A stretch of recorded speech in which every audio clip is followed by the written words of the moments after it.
18 বছর 16 বছরের ছেলেটা রাতভর মোবাইল দিয়ে কি করে এটা বুঝে না কে?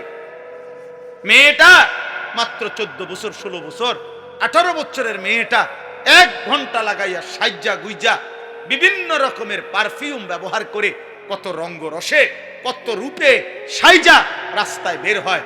আপনি বুঝেন না বাবা, আপনার মেয়েটা কারে দেখাইতো বুঝলা রাস্তায় গেছে? আপনি সিরা খান, আপনি বুঝেন না? আপনি বুঝেন না? আল্লাহ তাআলা বলছেন ছেলে কিংবা মেয়ে যদি অবিবাহিত হয়, তারা যদি ব্যভিচার করে, তাদেরকে 100 চামড়ার চাবুক দিয়ে বেত্রাঘাত করে। আর তাফসীরের মধ্যে আছে আল্লাহ রাসূল সাল্লাল্লাহু আলাইহি সাল্লাম বলছেন আল্লাহর বিধান যদি বিবাহিত পুরুষ এবং নারী, এই যেটাকে আমাদের সমাজে পরকীয়া বলে, স্ত্রীর স্বামী আছে কিন্তু অন্য মহিলার সাথে পুরুষের সাথে জিনা করে, পুরুষের স্ত্রী আছে কিন্তু অন্য মহিলার সাথে ব্যভিচার করে, আল্লাহ বলছেন ফারজুমুহুমা, এই 2 নাফরমান পাপীকে পাথর মারতে মারতে অভিশপ্তদেরকে দুনিয়া থেকে সরায় দাও। পাথর মারো, পাথর পাথর এভাবে মারবা, পাথর মারতে মারতে মৃত্যু দাও, মরা পর্যন্ত পাথর। কি সাংঘাতিক কথা বলেন! তার মানে এটাই বলছিলাম, কথা তো এটাই বলছি যে আসমানের নিচে জমিনের উপরে কোন মুসলমানের দ্বারা, কোন মুমিনের দ্বারা, খোদার কসম আল্লাহ বলে বান্দা আমি এটা সহ্যই করতে পারি না যে মুসলমান পরিচয় দিয়ে ছেলে মেয়ে নারী পুরুষ অবাধ মেলামেশা করবে। আমি আল্লাহ এটা মেনে নিতে পারি না। কেন? আমি তো সকল চাহিদা পূরণের হালাল ব্যবস্থা রাখছি। আমি খাবারের চাহিদা পূরণ করছি, আমি পানির চাহিদা পূরণ করছি, আমি লজ্জাস্থানের চাহিদা পূরণের হালাল ব্যবস্থা, পবিত্র বিবাহ আমি তো রাখছি। তাইলে তুমি কেন নাফরমানি করবে? তুমি কেন অসৎ হবে? এই জন্য আল্লাহ বলছেন ওয়ালিয়াশহাদ আযাবাহুমা তাইফাতুম মিনাল মুমিনিন। আল্লাহ বলেন ব্যভিচারী যারা, ছেলে মেয়ে অবিবাহিত হোক আর বিবাহিত হোক, তাদের শাস্তি যখন কার্যকর করা হবে ইসলামী খেলাফত, তখন যেন অবশ্যই ইমানদারদের বড় একটা গ্রুপ উপস্থিত থাকে, লোকসম্মুখে প্রকাশ্য দিবালোকে এই শাস্তি কার্যকর করতে, যেন বাকিরা ভয় পায়, যেন বাকিদের কলজা শুদ্ধা কাঁপে যে পাথর মাইরা মাইরা ফেলবে, 100 চামড়ার চাবুক দিয়ে বেত্রাঘাত করবে। এই জন্য বাবা শুনেন, আরে কায়া এলে একটা বললাম, এই জন্য আমার এই উদ্দেশ্য, এই যে বালিকা মাদ্রাসা দেখা আমি এটা বলছি। আয়েশা সিদ্দিকা মহিলা মাদ্রাসা, বালিকাদের মাদ্রাসা, মুসলমানের মেয়ের ইজ্জত, মুসলমানের মেয়েকে দিন শিখানো এতটা জরুরি। একটা মেয়ে খোদার কসম চরিত্রহীন হইলে, একটা মেয়ে যদি অসৎ হয়, একটা মেয়ে যদি নিজের ইজ্জত সতীত্বের কদর না বুঝে, একটা সমাজ পুরাটা দুর্গন্ধ হয়ে যায়। কারণ একটা মেয়ে বেপরদা হওয়া মানে ওই শুধু গুনাহ করছে একজন, আমি একটা মিথ্যা কথা বলছি এটা আমি বলছি, আমি একটা টাকা চুরি করছি এটা আমি করছি, আমি কাউকে একটা গালি দিছি এটা আমি দিছি, আমার পাপ। কিন্তু একটা মেয়ে বেপরদা হওয়া, একটা মহিলা বেপরদা হওয়া, একটা মেয়ে বিবাহ বহির্ভূত কোন ছেলেকে নিজের সাথে সম্পর্ক করা, একটা মহিলা এটা করা, এটা শুধু তার একটা পাপ না, এটা একটা সমাজ, একটা জাতি, একটা মহল্লা, একটা সংসার ধ্বংস করে দেয়। শুধুমাত্র সে নষ্ট হয় না, ছেলেটাকে নষ্ট করে দেয়, পুরুষটাকে নষ্ট করে দেয়, এই বংশটা আজীবনের জন্য কলঙ্কিত হয়। তাফসীরের মধ্যে লিখছে পরবর্তী বংশধর পর্যন্ত এই কলঙ্ক বয়ে বেড়ায়, তোর বাবা অসৎ ছিল, তোর মা চরিত্রহীন। অথচ ওই বাচ্চা হয়তো পাপ করে নাই, কিন্তু ওই অসভ্য মা বাবার কারণে এই বাচ্চাটাও কি হয়, কলঙ্কিত, সাফার করতে হয়। এজন্য আল্লাহ তাআলা বলছেন কোনোভাবে ব্যভিচারের কোনো পরিবেশ মুসলমানের সমাজে হইতে পারবে না, মুসলমানের সমাজে হইতে পারে। এরপরে শুনেন আশ্চর্য হাদিস, নবীজি বলছেন মান জানা ওয়া শারিবাল খামরা নাজা আল্লাহু মিনহুল ঈমান কামা ইয়াখলাউল ইনসানু আল কামিসা মিন রাসিহি। সাংঘাতিক কথা এটা। নবীজি বলছেন কেউ যখন ব্যভিচার করে, জিনা করে, নারী পুরুষ অবাধ মেলামেশা করে এবং মদ পান করে, এই 3 জিনিস সব সময় একসাথে থাকে, যেখানে নারী, হারাম নারী, সেখানে মদ আছে, সেখানে গান আছে। যেখানে গান বাদ্য আছে সেখানে মদ আছে, সেখানে নারী আছে। যেখানে মদের আড্ডা সেখানে নারীরও আড্ডা, সেখানে গানেরও আড্ডা। এই জন্য আমরা সবসময় বলি বাদ্য গান কোন নামে জায়েজ না। বাদ্যযন্ত্র গান, এই গান বাদ্য ধর্মের নামে, ভক্তির নামে, আউলের নামে, বাউলের নামে, ফাউলের নামে, বাটপারের নামে, কোন নামে জায়েজ না। গান বাদ্য হারাম। গান বাদ্য কি? ধর্মের নামেও হারাম, অধর্মের নামেও হারাম। সিনেমাত গাইলেও হারাম, আবার ভক্তিমূলক গাইলেও হারাম। হারাম হারাম, সাফ কথা, হারাম। যেখানেই বাদ্য বাজে, খোদার কসম সেখানেই শয়তানের আওয়াজ বাজে। এটাই হাদিস। না না, এটা হাদিস তো, এটা কোরআনের আয়াত। সাউতুশ শাইতান আল গিনা ওয়াল মাজামির। গান বাদ্য হলো শয়তানের আওয়াজ, শয়তানের আওয়াজ, শয়তানের আওয়াজ। হ্যাঁ, শয়তানের আওয়াজ। সাউন্ড বক্স, বিয়া শাদীর মধ্যে যারা গান বাজায়, এই অসভ্য জোয়ান বুড়া, এগুলা সবগুলা হইল মূলত দুনিয়া লুভি। এরা বুঝছে বেড়া বেড়ি উত্তালাউন হইল মূল মাকসাদ, আর কি কিসের আখেরাত আর কি। বাজা বেড়া, ডেক্সেট বাজা, তোরাও নাচ, বেড়া বেড়িও নাচ। হ্যাঁ, কই এত ফ্যান্ডেল আলগা করার এত টাইম কই? বেড়ি বেড়িত বেড়িত খানা কদ্দুর এক লগে বইয়ে খাইয়া লাইব, এত তান টোয়াইও না চাই। হ্যাঁ, এন্তিকা কোম্পানি গজ্জ 20 মিনিটের রাস্তা, এত গাড়ি আলগা করার দরকার নাই। এক হাইয়েসের ভিতরে বেড়া বেড়ি চাপ দিয়ে বইয়ে লাও সবাই। আরে বত কদ্দুর হুদা 20 মিনিটের রাস্তা, 20 মিনিটের গুণা না, আর কি তাই হালকা ফিডা দিব সামান্য। 20 মিনিটের গুনায় আর ফিডাটাই কিতা? 20 মিনিটের জাহান্নাম আর কদ্দুর, অত হালকা একটা সুবানি দিয়া ফিডাই লেবে।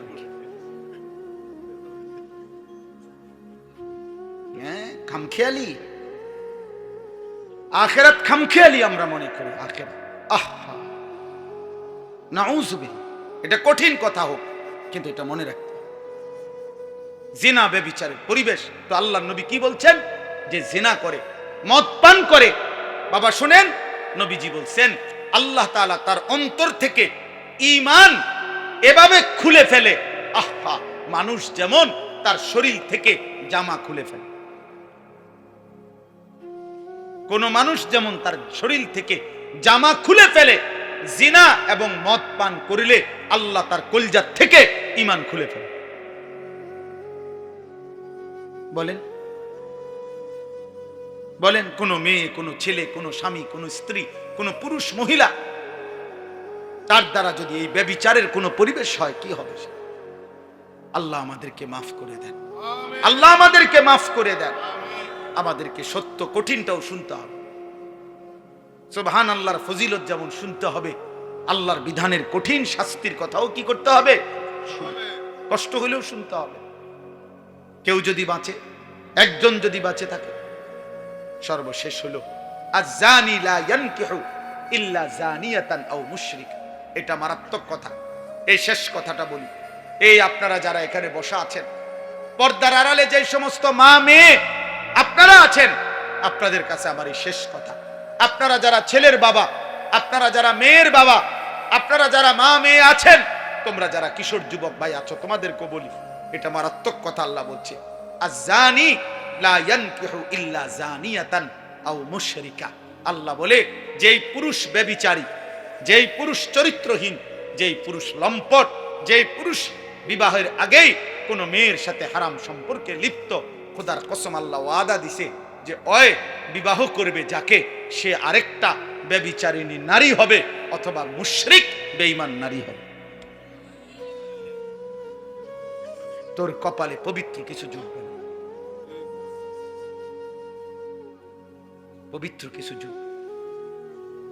সেদিন বুঝবা বাবা, সেদিন বুঝবা মা, সেদিন বুঝবা বোন, স্বামী যখন 2 নম্বর হবে, স্ত্রী যখন 2 নম্বর হবে।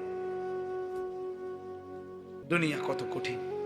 যার ঘরের বিবি খারাপ, যার ঘরের স্ত্রী চরিত্রহীন, তার আর জাহান্নামের আগুন জ্বলতে হয় না, তার জাহান্নাম ঘরেই জ্বলে।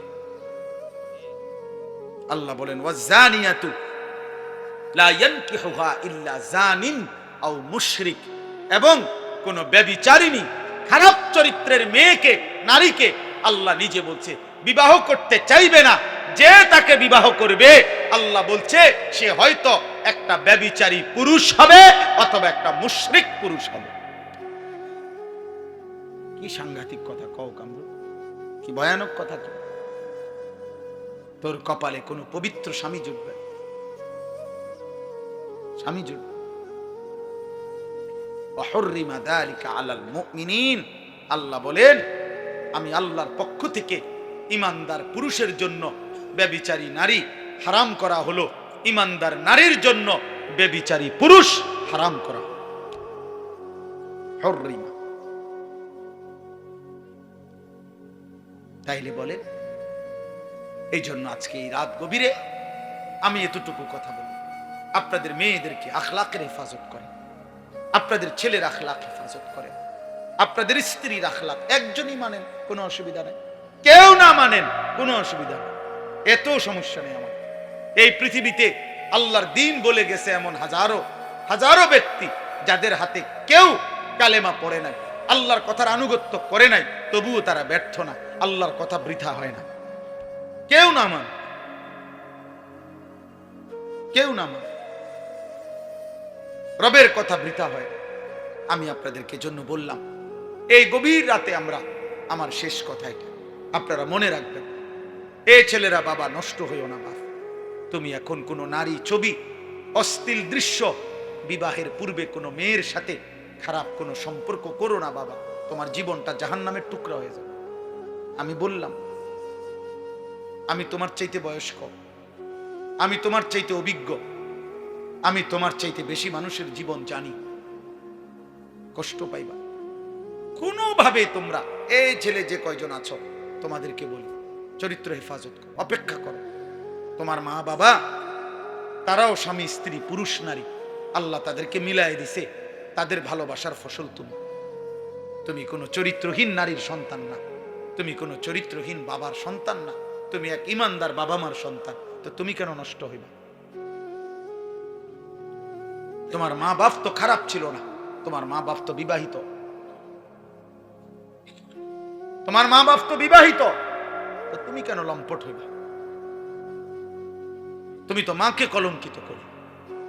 যেই ছেলে অসৎ চরিত্রহীন, পৃথিবীবাসী তো তাকে বলে, আরে কোন মার ঘরে তুই এসে, তোরে কোন মারে ফেড়ে ধরছে, আহা নাফরমান, পাপ করলি তুই, তো মাকে বেইজ্জতি করলি। তুই কোন বাপের পুত্রে, তা পাপ করলা তুমি, অপমান করলা বাবাকে, বাবারে কষ্ট দিলা, বাবারে লজ্জিত করে দিলা। কত বাবা, কত সমাজে সন্তানের অসৎ অপকর্মের কারণে লজ্জিত হয় না? মেল মিটিং দেন দরবারে, শেষ পর্যন্ত বাবা অপমানিত, মাথা নুইয়া চোখের পানি ফেলতে ফেলতে ঘরে আসা বলে স্ত্রীর কাছে, তোমার ছেলে আমার উঁচা মাথাটা নিচু করে দিছে, ওই আমারে আজ বড়া মজলিসে অপমান করছে। এই জন্য বিশেষ করে কোন মেয়ে যদি চরিত্রহীন হয়, কোন মেয়ে যদি চরিত্র খারাপ হয়, কোন মহিলা, এই দুর্গন্ধ সমাজে সবচেয়ে বেশি ছড়ায়, সমাজে ছড়ায়। কাজেই আমরা আপনাদের কাছে বললাম, আপনারা আপনাদের মেয়েদেরকে দিন শিখান, আপনারা আপনাদের ছেলেদেরকে দিন শিখান, আলাদা আলাদা দিন শিখান, আখিরাতের ফিকির করেন। আপনি পারবেন, আপনি সিদ্ধান্ত নেন, আপনারা চেষ্টা করেন। হেদায়েত মূলত আল্লাহর হাতে। কার হাতে? হেদায়েত মূলত কার হাতে? কিন্তু আমাদের দায়িত্ব চেষ্টা। হেদায়েত মূলত কার হাতে? আল্লাহ। হেদায়েত কারো হাতে নেই, আল্লাহর হাতে, শুধু আল্লাহর হাতে। আল্লাহ চাইলে নবীর হাতে বহু লোক হেদায়েত পাইছে, কালেমা পড়ছে। আবার আল্লাহ চান নাই, নবীর হাতে তার চাচা আবু তালেব কালেমা পড়ে নাই। আল্লাহ চাইছেন ইব্রাহিম আলাইহিস সালামের হাতে কত লোক কালেমা পড়ছে, আল্লাহ চান নাই ইব্রাহিম আলাইহিস সালামের হাতে ওনার আব্বা কালেমা পড়ে নাই। আল্লাহ চাইছেন নূহ আলাইহিস সালামের হাতে কত লোক কালেমা পড়ছে, আল্লাহ চান নাই নূহ নবীর হাতে ওনার ছেলে কেনান কালেমা পড়ে নাই। কার ইচ্ছা? মূলত আল্লাহ। অতএব আপনারা প্রত্যেক ইনশাআল্লাহ দ্বীনকে ভালোবাসেন, আল্লাহকে ভালোবাসেন, চরিত্রের হেফাজত করেন, আখলাকের হেফাজত করেন, আল্লাহর নবী বলছেন কিয়ামতের দিন কারো আমল নামার মধ্যে ওজনে কোন আমল সবচেয়ে বেশি ভারী হবে? আমল সামান্য কিন্তু ভারী হবে অনেক বেশি। আল্লাহর কসম, নবী বলছে উত্তম আখলাক, উত্তম চরিত্র। উত্তম চরিত্রের এক ফোঁটা মিজানের পাল্লায় দিলে এটা নেকিতে ভারী হয়ে যায়।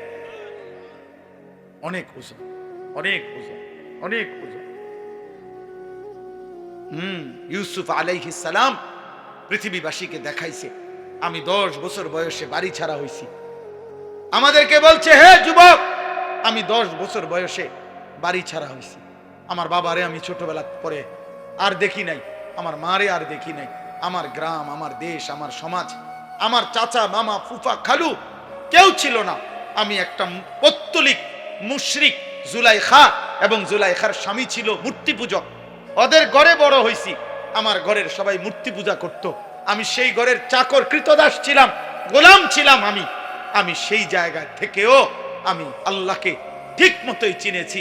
জুলাইখা যেদিন বলছে অসৎ কর্মের জন্য, আমার এখানে বাবা নাই, মা নাই, আমার গ্রামের কোনো মানুষ নাই, চারিদিকে আমারে কেউ চেনে না, আমার কোনো বংশের কেউ নাই, আমি যখন তখন ইচ্ছা করিলে জিনা করতে পারতাম। আর এই মহিলার ঘরে যদি আমি প্রতিদিনও যাই, পৃথিবীর কেউ আমারে সন্দেহ করবে না, কারণ আমি তো তার গোলাম, আমি তো তার ঘরে যাবই। তারপরে আমি যা ইচ্ছা তাই করতে পারতাম, পৃথিবীর কেউ সন্দেহ করতো না, কারণ আমি তো এই বাড়িতেই থাকি, আমি তো এই বাড়িতেই বড় হইছি, আমি তো এই বাড়িওয়ালারই ঘরে থাকি। তাহলে সন্দেহ করার কিছুই ছিল না, কেউ বুঝার কিছু ছিল না।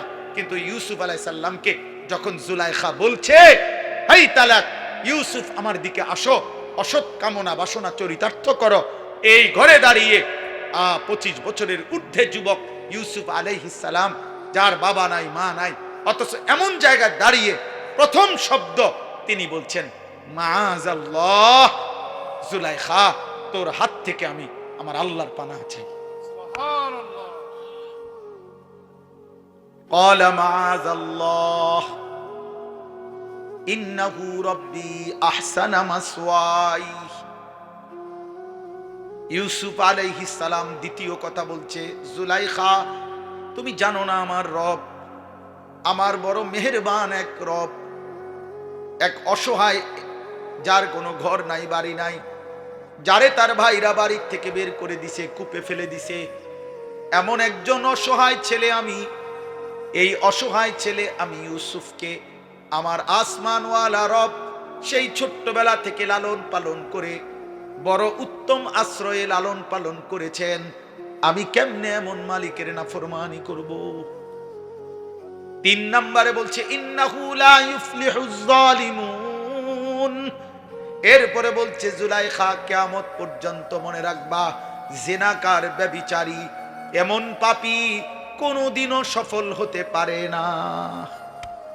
লা ইউফলিহু, ব্যভিচারী সফল হয় না, চরিত্রহীন যুবক, পুরুষ, নারী সফল হয় না, সফল হবে না। এই 3 কথা বলছি। আমি আল্লাহর আশ্রয় চাই, আমার আল্লাহ আমারে উত্তম আশ্রয় দিয়েছেন, এবং লম্পট, চরিত্রহীন, ব্যভিচারী তিনি বলছেন সে সফল হইতে পারে।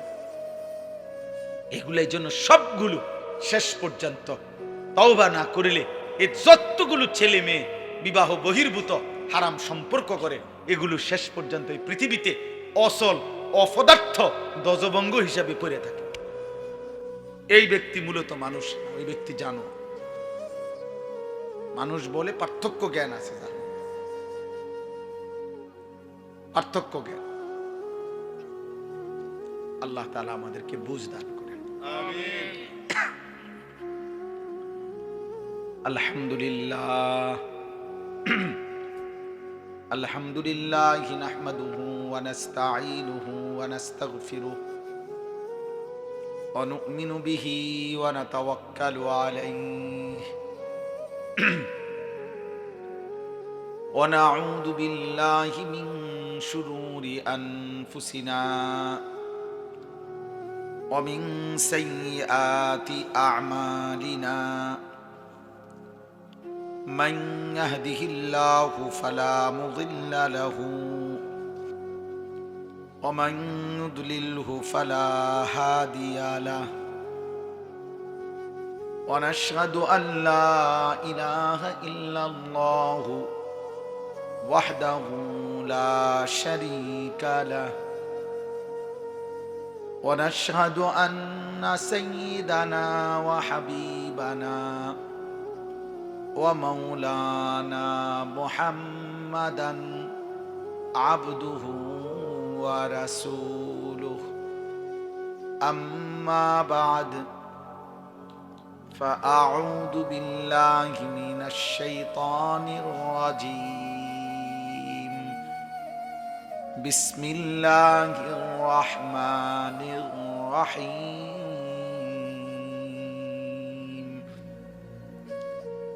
سورة أنزلناها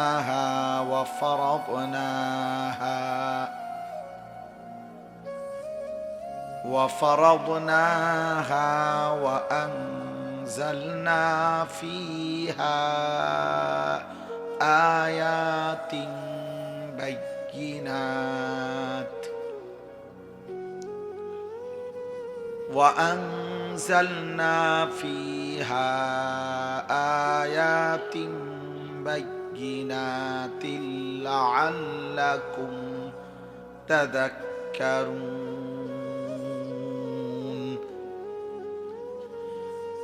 الزانية والزاني فاجلدوا كل واحد منهما 100 جلدة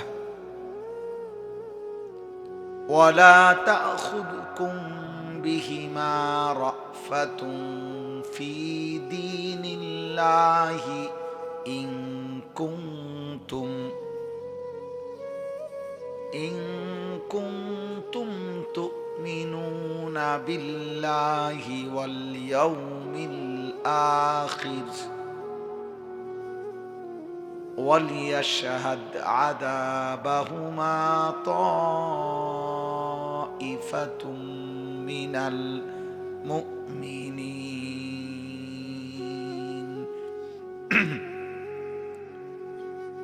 الزاني لا ينكح إلا زانية أو مشركة والزانية لا ينكحها إلا زان أو مشرك وحرم ذلك على المؤمنين صدق الله مولانا العظيم وقال نبينا صلى الله عليه وسلم ما من أحد أغير من الله أن يزني عبده أو أن تزني أمته وقال صلى الله عليه وسلم من زنى وشرب الخمر نزع الله منه الإيمان كما يخلع الإنسان القميص من رأسه اللهم صل على محمد وعلى آل محمد كما صليت على إبراهيم وعلى آل إبراهيم إنك حميد مجيد اللهم بارك على محمد وعلى آل محمد كما باركت على إبراهيم وعلى آل إبراهيم إنك حميد مجيد سبحانك لا علم لنا إلا ما علمتنا إنك أنت العليم الحكيم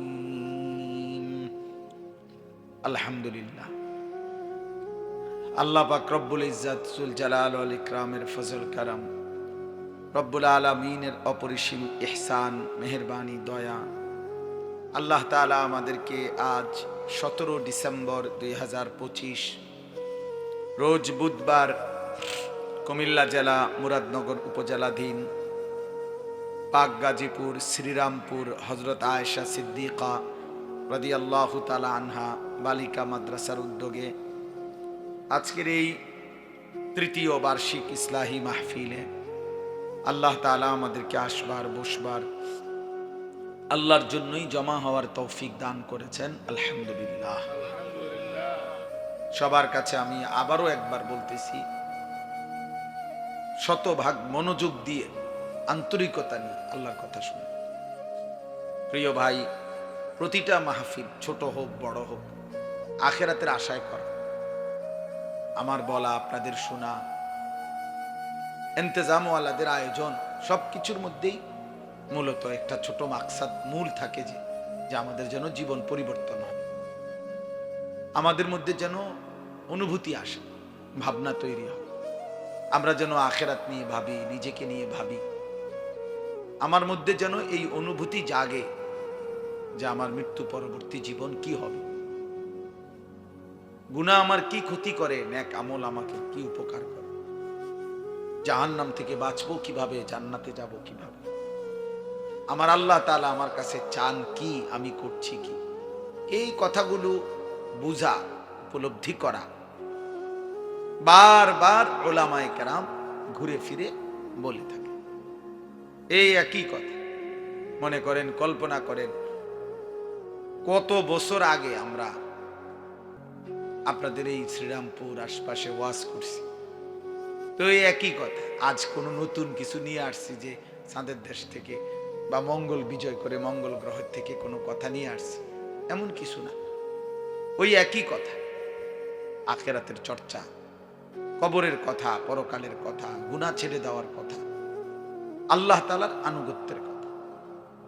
আমার মনে আছে যে ওনার নাম হলো রুক্কু মিয়া চাচা। হ্যাঁ, ওনার মাহফিলে আমি আগে অনেকবার আসছি, সোনাকান্দা থাকতে।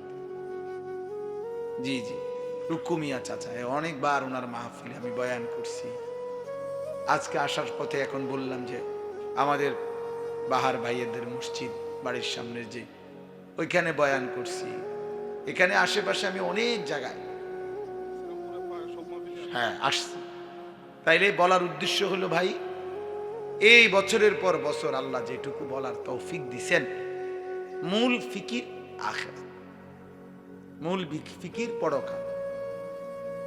আমাদের কারো কোনো জনপ্রিয়তা দিয়ে দুনিয়াবি কোনো ফায়দা নেই, আখিরাতের কোনো ফায়দা নেই। পদ পদবী, সুনাম সুখ্যাতি, জনপ্রিয়তা, লোক বেশি লোক কম, এর মধ্যে কিচ্ছু নেই, বরং ঈমান আমলের মধ্যেই সবকিছু, একটা একটা গুনাহ ছেড়ে দেওয়ার মধ্যেই সবকিছু। ওয়াকিফুহুম ইন্নাহুম মাসউলুন। কোরআনুল কারীমের মধ্যে আছে, আল্লাহ তাআলা হাসরের দিন ফেরেশতাদেরকে বলবেন, আমার একজন একজন বান্দাকে এনে আমার সামনে দাঁড় করাও, আমি আল্লাহই আমার বান্দাকে জিজ্ঞেস করব। তাইলে একজন একজন করে আল্লাহ তাআলা আমাদের প্রত্যেককে জিজ্ঞেস করবে, ইমাম সাহেবকেও, মুসল্লিকেও, বক্তা শ্রোতা সকলকে, পীর মুরিদ সকলকে, সকলকেই আল্লাহ তাআলার সামনে হিসাবের মুখোমুখি হইতে হবে। জিন্দেগির আমল নামা হাতে নিতে হবে, সারা জীবনের কর্তব্য, করণীয় কর্মকাণ্ড আল্লাহ তাআলা আমাদের হাতে তুলে দিবেন। ফায়ুনাব্বিউকুম বিমা কুনতুম তা'মালুন। আল্লাহ বলেন, তিনি আল্লাহই তোমাদেরকে জানিয়ে দেবেন তোমরা সারা জীবন যা করেছো। ইয়াবাসুহুমুল্লাহু জামিআন। আল্লাহ বলেন, আল্লাহই তোমাদের সকলকে কবর থেকে হাসরের ময়দানে পুনরায় উঠাবেন। ফায়ুনাব্বিউহুম বিমা আমিলু। অতঃপর যাই করেছে বান্দা সবকিছু আল্লাহ শুনাবেন। আহসাহুল্লাহু ওয়া নাসু। আল্লাহ বলেন, হইতে পারে আমার বান্দা নিজে ভুলে গেছে, কিন্তু আমি আল্লাহ গুনে গুনে হিসাব করে রেখেছি। ওয়াকুল্লা শাইইন আহসাইনাহু কিতাবা। আমি সব কিছু আমল নামার মধ্যে গুনে গুনে লিখে রাখছি। বান্দা, তোমার এক বিন্দু জুলুম হবে না। অহুম লা ইউজলামুন। আল্লাহ তাআলা বলছেন, আখিরাতে বান্দা এক বিন্দু জুলুম হবে, তোমার একটা নেকিও কম হবে না, তোমার একটা গুনাহ বেশি হবে। ঠিক তুমি যা করেছো তাই, ঠিক তুমি যা করেছো তাই, কোনো কমতি বেশতি লা জুলমাল ইয়াউম। হাসরের দিন আল্লাহ বলবেন, বান্দা আজ কোনো জুলুম হবে, আজ ইনসাফ হবে, আজ ন্যায় বিচার হবে। আজকে আমি আল্লাহ তাআলা এই পৃথিবীতে হয়তো জালেম জুলুম করে এলাকা ছেড়ে গেছে গা, এই পৃথিবীতে হয়তো জালেম জুলুম করে কবরে চলে গেছে, মজলুম মাটিতে, মজলুম হয়তো কবরে, জালেম মাটিতে। তাইলে বিচার প্রার্থী হয়তো কবরে, হ্যাঁ, আপনার যার বিচার বিবাদী সে মাটিতে।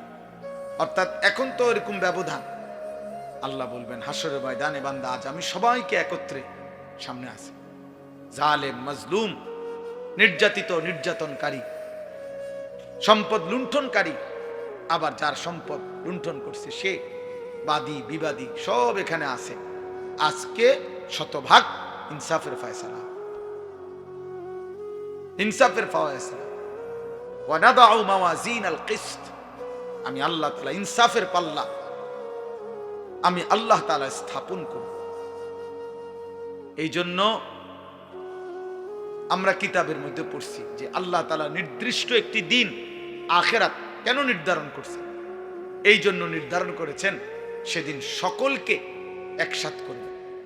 আজকে মনে করেন কবরে গিয়া যদি একটা লোক আল্লাহর কাছে বিচার প্রার্থী হয়, ওই ব্যক্তি আমারে জুলুম করছে, আল্লাহ আমি এটার বিচার চাই, তো ওই লোক তো এখনো মরে নাই, আপনি না মরে গেছে, তাইলে ব্যবধান হইতে পারে।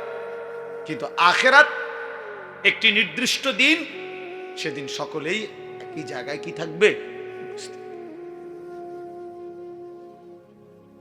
এই জন্য ভাই বাবা, আমি এটা সহজ কথা বুঝি যে আমাদের এই সবগুলো আয়োজন আখিরাত, মূল ফিকির আখিরাত। আল্লাহ তাআলা আমাদেরকে আখিরাতের অনুভূতি দান করে। তোমরা যে সমস্ত কিশোর ছেলে আল্লাহ চেনো না, রাসূল চেনো না, নামাজ চেনো না, বন্দেগী চেনো না, হালাল হারাম চেনো না, পাক না ফাক বুঝো না, মনে রাখো বাবা, আমি আবারও বলছি, শুরুতে একবার বলছি এই কথা, এই যে অসংখ্য ছেলে আছো তোমরা পাক না ফাক বোঝো না, মানে পেশাব পায়খানার পরে ইসলামী শরীয়ত যেভাবে পবিত্র হইতে বলছে তুমি সেভাবে হও না। বীর্যপাত হলে কমপক্ষে 15 বছরের ঊর্ধ্বে যাদের বয়স তাদের বীর্যপাত হয়, তখন গোসল ফরজ হয়। সেই ফরজ গোসল ইসলাম যেভাবে করতে বলছে ওইটা যার হয় না সে না পাক, সে অপবিত্র, তার কাছে পাক না ফাকের কোনো পার্থক্য নেই। যার কাছে সব নারী বরাবর, মা রাস্তার নারী বরাবর, সে মাকেও দেখে, আবার রাস্তার নারীও দেখে, মোবাইলের উলঙ্গ নারীও দেখে, একে দেখা তার অনুমতি আছে না নাই এটা তার কোনো বাজ বিচার না, তার মনে চাইছে সে দেখবে। টাকা লাগছে, এবারে জমি বেচা কিছু লইছে, সুদে কিস্তিতে মিলাইয়া টাকা মিলাই এনেছে, কারণ হালাল হারাম বলতে কিছু নাই, আমার তেয়া দরকার, আমার চাহিদা পূরণ হওয়া দরকার, আমি নারী দেখা দরকার, মন চাইছে আমি টেলিভিশন দেখলাম, আমার মন চাইছে। হালাল না হারাম এই পার্থক্য জ্ঞান খোদার কসম যার মধ্যে নাই, ওই জানোয়ার, ওই কি পুরুষ হোক আর নারী হোক, আমি হই আর আপনি হোক, বুড়া হোক আর জওয়ান হোক, ওই মূলত মানুষ। মানুষকে আল্লাহ তাআলা সর্বোচ্চ আকল দিয়েছেন, আকলে তাম, পূর্ণ বিবেক বুদ্ধি আল্লাহ মানুষকে দিয়েছে। তাহলে পূর্ণ বিবেক থাকার পরেও বিবেককে যে পার্থক্য করতে দেয় না, ওই মূলত মানুষ না। এজন্য কোরআনুল কারীমের মধ্যে বহু আয়াতে এই কথা আল্লাহ বলছে, উলাইকা কাল আনআম, আল্লাহ তাআলা বলছে এই নাফরমান এই জানোয়ারের মতো, বাল হুম কাল আনআম ইনহুম ইল্লা কাল আনআম। আল্লাহ বলেন নাফরমান মনের চাহিদা পূরণ করে, তার পরিচয় আর কিছুই নয়, শুধুই জানোয়ার।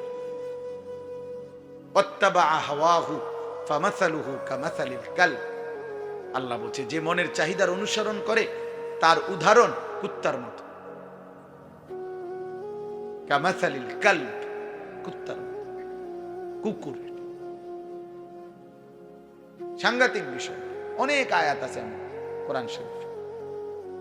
আল্লাহ তাআলা বলেন শয়তান প্রত্যেক নাফরমান পাপীকে গুনাহ করাইতে বারবার বলে।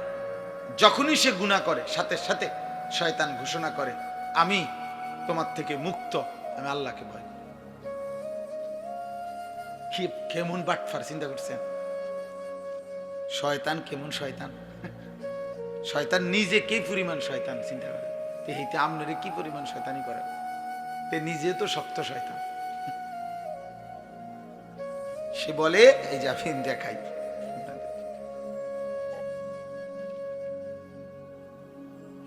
এইখানে আছে কামাসালিশ শাইতান। আল্লাহ তাআলা বলেন ইজ ক্বালা লিল ইনসানি কফুর, শয়তান যখন মানুষকে বলে আল্লাহর নাফরমানি করো, ফালাম্মা কাফারা, যখনই সে নাফরমানি করে, ক্বালা ইন্নী বারীউম মিনক, সাথে সাথে বলে আমি তোমার থেকে পবিত্র, আর তোমার লগে নাই। ইন্নী আখাফুল্লাহ রাব্বাল আলামিন, তারে আকাম করাই আবার তে নিজে কয় আমি আল্লাহরে ভয় করি। কেমন ডাকাত চিন্তা করছেন? তারে দিয়ে চুরি করাইয়া এখন হইতে কয় না আমি চুরি করতাম না, আমি আল্লাহরে ভয় করি। তুমি করো। ফাকানা আকিবাতাহুমা আন্নাহুমা ফিন নারি খালিদাইন ফিহা। আল্লাহ বলেন আমি আল্লাহ বলে দিলাম শয়তান এবং তার অনুসারী উভয়ের পরিণতি অনন্তকালের জাহান্নাম। ওয়াদালিকা জাযাউজ জালিমিন, আর এটাই জালেমের প্রতিদান। অতএব এটা বুঝতে শিখো, বাবারাও বুঝতে শিখেন, পর্দার আড়ালের যারা মা বোন আছেন বুঝতে শিখেন, বুঝতে শিখেন। সবাই সবার জায়গায় খামখেয়ালি করবেন, আলাদা আলাদা। এই ছেলে, এই বেটা, এই সাদা জ্যাকেটওয়ালা, তোমারে বলছি তুমি এখানে বৈশা না হাইসা বাইরে চলে যাও। ওঠো এখান থেকে বেটা, ফালতু কোথাকার। তোমারে শুনতে কেউ জোর করছে নাকি বয়ান? এদিকে এদিক চাইতে মনে হচ্ছে আমি বুঝছি না। হ্যাঁ রে বেটা, ভাত খাইয়া বড় হয়েছি, চিরা খাইয়া না। আমি আগেই বললাম না আমার তো জনসমর্থন দরকার নেই। একজনও খামখেয়ালি করবেন না, বললাম যার কষ্ট হয় আমি তো অনুমতি দিছি, চলে গেলে কোনো আপত্তি নেই, কোনো সমস্যা নেই। আমি সেই মানুষ যে মানুষ 4 জন মানুষের সামনে বয়ান করছি, আমার কথা আমার মনে আছে না? আমি 10 জন মানুষের সামনে বয়ান করছি, আমি ঘড়ির ঘন্টায় 4 ঘন্টা টানা বয়ান করছি, আলহামদুলিল্লাহ। হ্যাঁ, কাজেই এটা কোনো বিষয় না, এটা কোনো অসুবিধা না। আল্লাহর কথা ভাইয়া মনোযোগ দিতে হবে। গাফেল 1000 বছরেও তার জীবন বদলায়। এই ছেলে পেলে অনেক ছেলে তোমরা আজকে অভিভাবকের খামখেয়ালির সুযোগ পেয়ে তোমরা নিজেকে মুক্ত, স্বাধীন, আজাদ মনে করছো। এর মূল কারণ হলো অভিভাবকের গাফলত। অভিভাবক কিছুই বলে না, যার ফলে ছেলেটা নিজের মতো হাসে, নাচে, লাফায়, ফুর্তি করে, মন চাইলে নাচ দেখে, নর্তকী দেখে, জিনা ব্যভিচারের দৃশ্য দেখে, অসৎ বন্ধুদের সাথে আড্ডা দেয়, কি বলে, কি করে, কি খায়, কোথায় চলে, কি দেখে। আমার তো অনেক আফসোস মনে। এমন যুবক আছে আপনাদের, এমন অনেক কিশোর ছেলে একসাথে বসে এমন উলঙ্গ ছবি দেখে, কোনো কুত্তাও এটা দেখে না। এমন বিশ্রী কথা বলে, কোন কুত্তার জবান দিয়া এত নোংরা কথা বের হবে। একজন মনে করেন মন চাইছে একটা লাথি দিয়া লাইছে, একটা শার্ট ধরে টান দিয়া লাইছে, মানে পাগলামি আর কি। কারণ অভিভাবক নাই, যে কেউ যে টেনে ধরবে এমন কেউ নেই, কেউ যে ফেরাবে এমন কেউ নেই। ছেলে ছেলের মতো, মেয়ে মেয়ের মতো। মেয়ের নিজের কাছে যেটাই পছন্দ হয় ও ওইটাই পড়ে, ওইটাই তার সাজ। তাইলে তার বাবার কি দরকার ছিল? স্ত্রী যদি নিজের মতোই সাজে তো স্বামীর কি দরকার ছিল? স্বামীর কি দরকার ছিল? জীবন মানে যদি যৌন চাহিদা পূরণ হয়, তার বিবাহের কি দরকার ছিল? এটা তো পথে ঘাটেই পূরণ করা যায়, পথে ঘাটেই পূরণ করা যায়। তা আল্লাহ তাআলা একটা বিবাহ, একটা পরিবার, একটা সম্বন্ধ, এই সব কিছু দিচ্ছেন এই জন্য যে এটা শুধু যৌন চাহিদা পূরণ নয়, লজ্জাস্থানের চাহিদা পূরণ নয়, বরং একটা জীবন গঠন, একটা পরিবার গঠন। এটা একটা পরিবার হবে, এই নারী পুরুষ স্বামী স্ত্রী একত্র হবে। এটা শুধু আপনার যৌন চাহিদা না, বরং এর মধ্যে একটা পরিবার, একটা বংশ, একটা সংসার, একটা আগামী প্রজন্ম, এইভাবে একটা সিলসিলা নতুন করে জারি হবে। আমার মা আমার বাবা, তো তাদের সম্বন্ধ, তো তার বরকতে আমরা 5 ভাই আলেমে দ্বীন হইছি।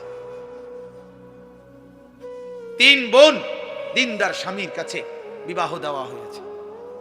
5 ভাই 3 বোনের বর্তমানে 30-34 জনের মতো ছেলে মেয়ে সব মাদ্রাসায় পড়তেছে।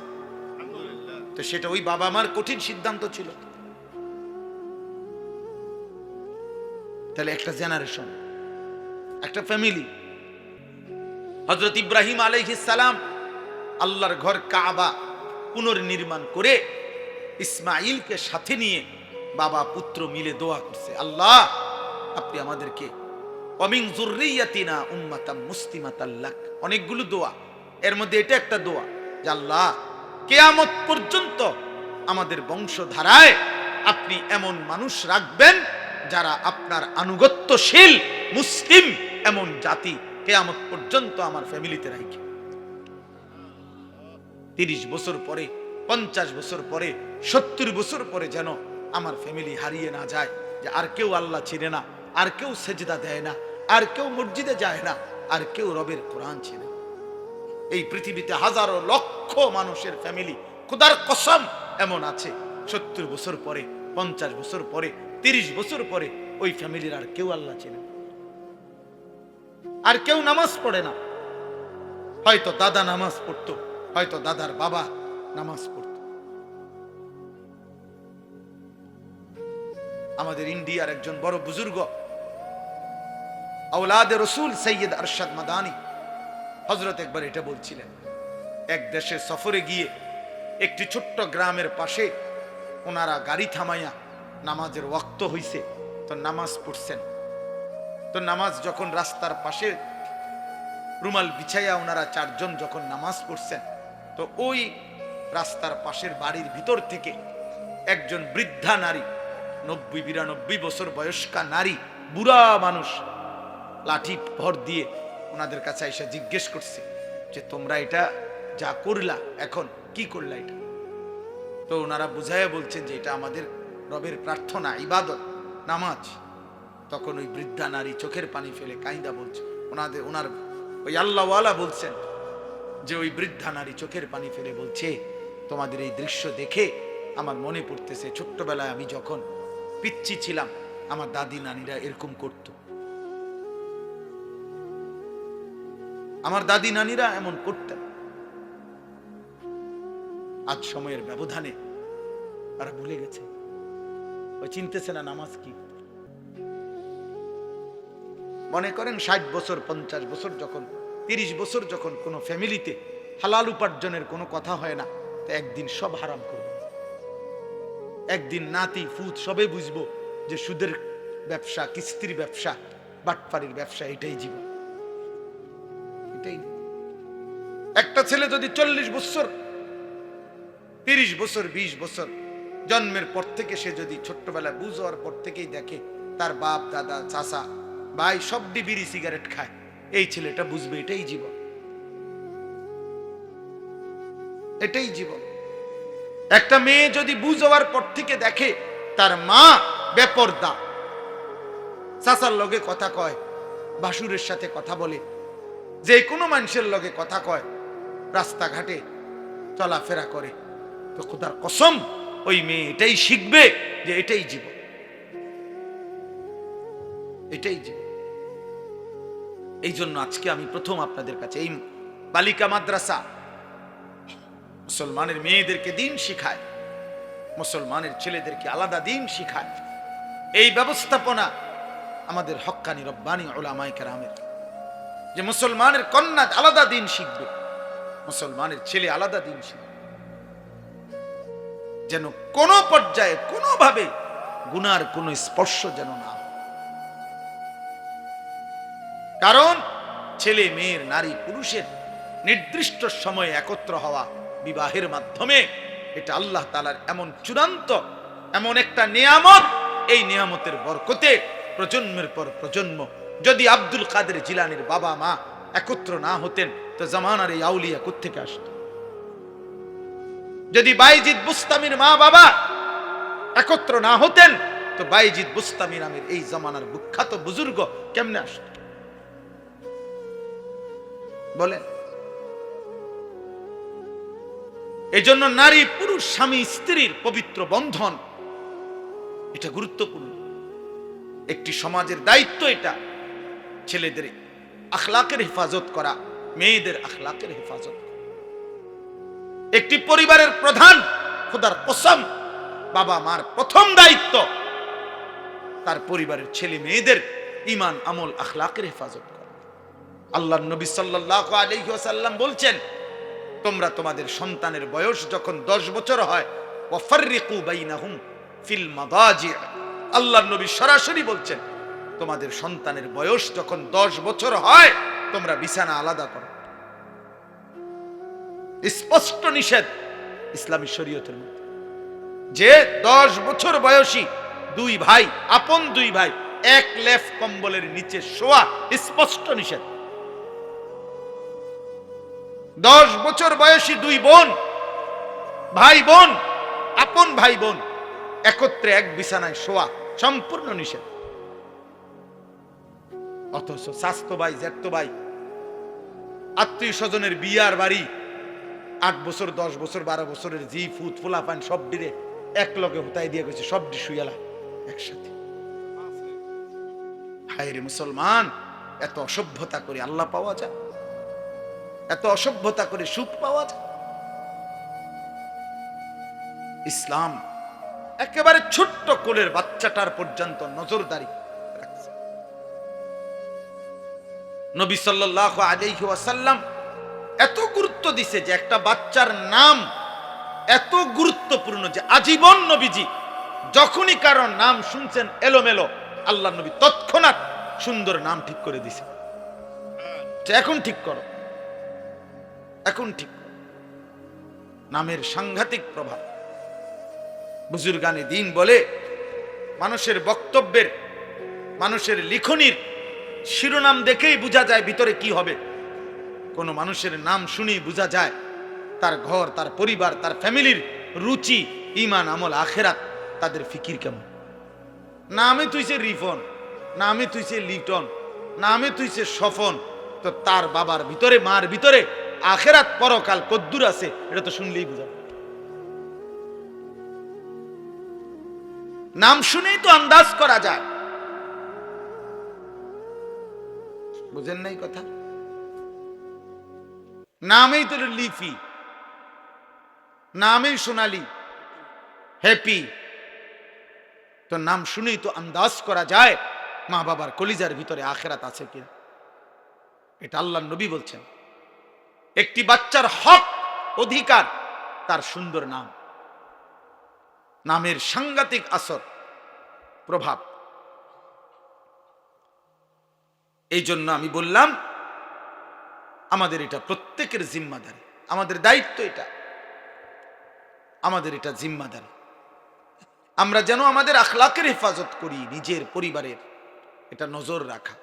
আপনারা যদি আপনাদের ছেলে মেয়ে, আপনাদের পরিবারের মধ্যে যদি আপনারা ঈমান আমল আখিরাতের চর্চা না করেন, বাবা কে করে দিবে? আপনার ছেলেকে আমি ঠিক করে দেব কেন? আপনার ছেলেকে মসজিদের ইমাম ঠিক করবে কেন? মাহফিলের বক্তার কাছে কয়, হুজুর বেডিউটিরে ভালো করে কইয়া দিয়েন। মাহফিলের বক্তারে দায়িত্ব দিছে, আমনে বেডি হেবড়ার আমি ঠিক করে দিতাম, ভালো করে কইয়া দিবেন। কেন? আপনি ঘোড়ার ঘাস পারেন? আপনি পুরুষ না? আপনি কাপুরুষ? কমান মানবে এই কারণে মানে না, যখন তার কলিজার ভিতরে আখিরাত নাই, একেবারে মিথ্যা কথা আমি বললাম মিয়া। কোন মানুষের কলিজার ভিতরে যদি আখিরাতের ভয় থাকে আর দিলের মধ্যে যদি থাকে আমার বিবি বাচ্চাকে আমি জাহান্নাম থেকে বাঁচাবোই বাঁচাবো, খোদার কসম একদিন না একদিন চোখের পানি ফেললে আল্লাহর কাছে আহাজারি করলে আসমানওয়ালা রব নিজে পরিবর্তন করে দিবে। আপনি আল্লাহর কাছে চাইছেন কয়না? আপনার ছেলেটা যে 365 দিনে একদিনও নামাজ পড়ে না, ফজরের নামাজ কোনোদিন, আপনি আল্লাহর কাছে বলছেন কয়দিন? চোখের পানি ফেলছেন কয়দিন? আপনার স্ত্রী জায়গা 10 বছর ধরে বেপর্দা, আপনি একাকী আল্লাহর কাছে চোখের পানি ফেলছেন কয়দিন? আপনার একটা ছেলে মেয়ে যে আল্লাহর কোরআন পড়তে পারে না, আপনি আল্লাহর কাছে বলছেন কয়দিন? বলেন। হুজুরের কাছে দোয়া চাইছেন কয়দিন? কেবল বিল্ডিং, দালান, খাট, সোফা, জমি, বিদেশ, বাতের থালা, টাকা পয়সা, এটার জন্যই শুধু দোয়া চায়। ছেলেটা বিদেশ যাইব, দোয়া করেন। কুদ্দুস জায়গা লইছি, দোয়া করেন। একটা বিল্ডিং করতে আসি, দোয়া করেন। বাজারে একটা ভিট লইছি, কুদ্দুর দোয়া করেন। একটা মোটরসাইকেল কিনছি হুজুর, দোয়া করেন। ফুলাডার শৈলবালা না, দোয়া করেন। বিদেশে একটু টিয়া পয়সা মারি খাইয়া গেছে, দোয়া করেন। বিশা নাই হুজুর, দোয়া করেন। আকামার মধ্যে ফেঁস লাগিয়া রয়েছে, দোয়া করেন। এগুলো আখেরাত? কথা বলেন না কেন? এগুলো আখেরাত? তাহলে আপনি তো দুনিয়া লোভী, আপনি তো সম্পদের লালসা আপনার, আপনি তো ঘুরে ঘুরে এগুলাই বললেন। কই আখেরাত কই? ইব্রাহিম আলাইহিস সালাম তো বলছে, আল্লাহ আমি আর কিছু চাই না, আপনার ঘর কাবার বানানোর বরকতে বিনিময়ে আমার বংশধর কিয়ামত পর্যন্ত আপনার আনুগত্যশীল উম্মতে মুসলিমা হিসাবে আমার ফ্যামিলিরে কবুল করে। তাই বাবার চাওয়া এটা, বাবার চাওয়া হবে এটা, আল্লাহ আমি দুনিয়া থেকে চলে যাব, বিল্ডিং থাকবে না, ওরা পারলে করবে, কিন্তু আমার বংশধর যেন কিয়ামত পর্যন্ত আপনাকে চেনে, আপনার সেজদা করে। নবীজি হাদিসের মধ্যে আছে, নবীজির সাহাবী আনসার যারা মদিনার, ওনারা একদিন নবীজিকে বলছে, ইয়া রাসূলুল্লাহ আপনি আমাদের জন্য একটু দোয়া করেন। আল্লাহর নবী বলছে, আল্লাহুম্মা গফিরিল আনসার, আল্লাহ আমার আনসার সাহাবীদেরকে মাফ করে দেন। তো সাহাবীরা তো মনে করছে শেষ, নবীজি শেষ করে নাই। ওয়া বানিল আনসার, আল্লাহ আমার আনসারের ছেলেদেরকেও মাফ করে দেন। ওয়া আবনাই বানিল আনসার, আল্লাহ আমার আনসারের সন্তানের সন্তানদেরকে মাফ করে দেন। এইভাবে 7 পুরুষ পর্যন্ত নবীজি দোয়া করছে। দোয়া চাইছে শুধু উনি নিজের জন্য, আল্লাহর নবী উনার বংশধারা 7 পুরুষ পরবর্তী প্রজন্মের জন্য নবী মাগফিরাতের দোয়া করে দিয়েছে। তাইলে দোয়া তো এইটা, দোয়া তো আখিরাত, দোয়া তো স্ত্রী সন্তান এবং নিজের পরকাল, পরকাল। এই জন্য বাপ, একটি সুন্দর সমাজ গঠন করতে হইলে, একটি নিরাপদ পরিবার, একটি নিরাপদ সমাজ সাজাইতে হইলে ছেলে মেয়ে নারী পুরুষের ইসলাম যেই বিধান দিছে, যার অবস্থান যেভাবে থাকার কথা, যাকে যেভাবে চলার কথা, যার জন্য যেটুকু অনুমতি, খোদার কসম এটা না মানলে আল্লাহর এই জমিন কোনোদিন শান্তি স্বস্তি নিরাপদ হবে না। একটি সমাজের গুরুত্বপূর্ণ অংশ হলো এটা, নারী পুরুষের চলা ফেরা, উঠা বসা, আচরণ শরীয়ত মোতাবেক চলা। ছেলে মেয়ে যদি অবাধ চলে, নারী পুরুষ যদি অবাধে চলে, কারো মধ্যে যদি পর্দা, সতীত্ব, ইজ্জত এর কদর না থাকে, প্রত্যেকেই যদি যার যার মন মতো নিজের চাহিদা পূরণ করে, যে যার সাথে যেমনে সুযোগ হয়, তাইলে খোদার কসম একটি সমাজ পবিত্র হবে না। ওই সমাজে আল্লাহর রাসূল বলছে, যেই সমাজে ছেলে মেয়ে নারী পুরুষের মধ্যে অবাধ মেলামেশা বেড়ে যায়, আল্লাহর নবী বলেন খোদার কসম হাদিস, ওই সমাজের মধ্যে মহামারী আসে এবং পূর্বপুরুষের ছিল না এমন অগণিত নিত্য নতুন রোগ দেখা দেয়। আল্লাহর নবী সাল্লাল্লাহু আলাইহি সাল্লাম, লাম তাজহারিল ফাহিশাতু ফি কওমিন কাত্তু ইল্লা ফাশা ফীহিমুত তাউন ওয়াল আওজা আল্লাতী লাম তাকুন মাদাত ফি আসলাফিহিম। মহামারী দেখা, কুলের বাচ্চা মাত্র মায়ের পেট থেকে বের হইছে, এই বাচ্চার ডাক্তার এমন রোগ বলে যেটা পৃথিবী কোনোদিন শুনে নেই। মাত্র পেটের বাচ্চা, বাইর হইছে মাত্র বাচ্চাটা, এমন বাচ্চাও এখন হাজার হাজার রোগাক্রান্ত। আহারে কি আশ্চর্য! মায়ের গুনাহ, বাবার গুনাহ, এই সমাজের গুনাহ, আমাদের গুনাহ। নালে এই মাসুম বাচ্চার তো কোনো গুনাহ নেই। আছে কোনো গুনাহ? আমাদের গুনাহ, আমাদের পাপ আমাদের বাচ্চার জীবন অস্থির করে দিছে। এই জন্য আজকে আমি যে সূরাটা পড়ছি, আমার মূল বক্তব্য এই কথাটা বুঝানো আপনাদের কাছে। এই একজনই বুঝেন, একজনই বুঝেন। এই বালিকা মাদ্রাসা আলাদা, ছেলেদের মাদ্রাসা আলাদা। মুসলমানের কন্যা দিন শিখবে আলাদা, মুসলমানের মেয়ে ছেলে দিন শিখবে আলাদা।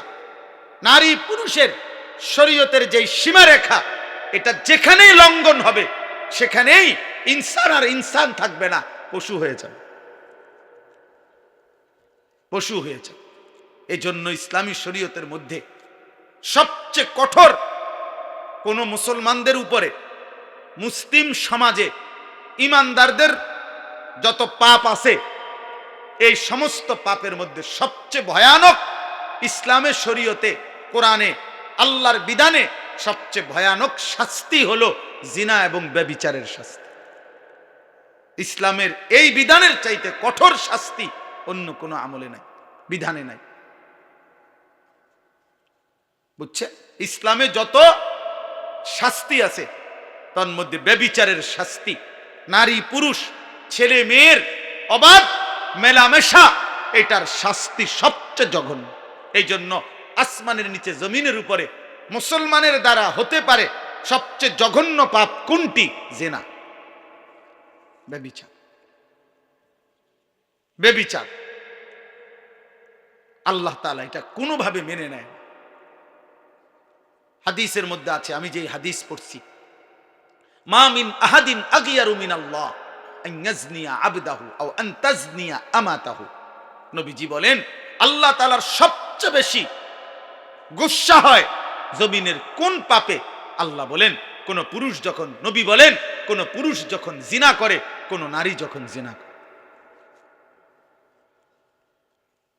আজকে আপনাদের এই ছেলেদেরকে জিজ্ঞেস করেন যে বাবা, আল্লাহকে সাক্ষী রেখে বলো, এই মুশরিক বেঈমানের মতো এই ফ্যাশনেবল চুল তুমি রাখছো কারে দেখাইতে? গরুরে দেখাইতে, না ছাগল রে, না বুড়া মানুষের দেখাইতে? বলবে তার কলজা ছিঁড়ে আপনি বের করলে দেখবেন কোন মেয়েকে দেখাইতে, আর কোনো কারণ নেই, আর কোনো কারণ নাই, আর কোনো কারণ। এই সমস্ত ছেলে যুদ্ধ করে মাত্র 16 বছর বয়স, রাতভর দিনভর সারাটা দিন এই মোবাইলে আসক্ত, মোবাইলটা ছাড়তে চায় না, মার লগে যুদ্ধ করে, বাবার সাথে যুদ্ধ করে, প্রয়োজনে ঘর ছেড়ে দিবে, প্রয়োজনে মা বাবার সাথে চোখ রাঙ্গাবে, কারণ তার মোবাইল তার লগে থাকতে হইব 24 ঘন্টা। তার জিজ্ঞাসা করেন, তার কলিজাটা খুলে দেখেন, তার কলিজাটার ভিতরে নারীর আসক্তি, জিনার ব্যভিচারের আসক্তি, সারা রাত উলঙ্গ ছবি আর নর্তকী দিনভর দেখার জন্য এই হাইওয়ান 24 ঘন্টা মোবাইল ব্যবহার করে। আর কোন 16 বছরের কোন বাচ্চার 24 ঘন্টা বড় মোবাইলের কোনো দরকার নেই। 18 বছরের একটা ছেলের এত লম্বা টাইম মোবাইলের দরকার নেই। বলে পড়ালেখার কাজ আছে, তো পড়ালেখার কাজ রাত 12টার পর থেকে সকাল 8টা পর্যন্ত তোর কোন পড়ালেখা? ওই সময় জমা দে তোর বাপের কাছে এটা। হ্যাঁ, এখন বলে হ্যাঁ আমি জমা দিলাম, এখন জমা দে, তোর মায়ের কাছে জমা দে।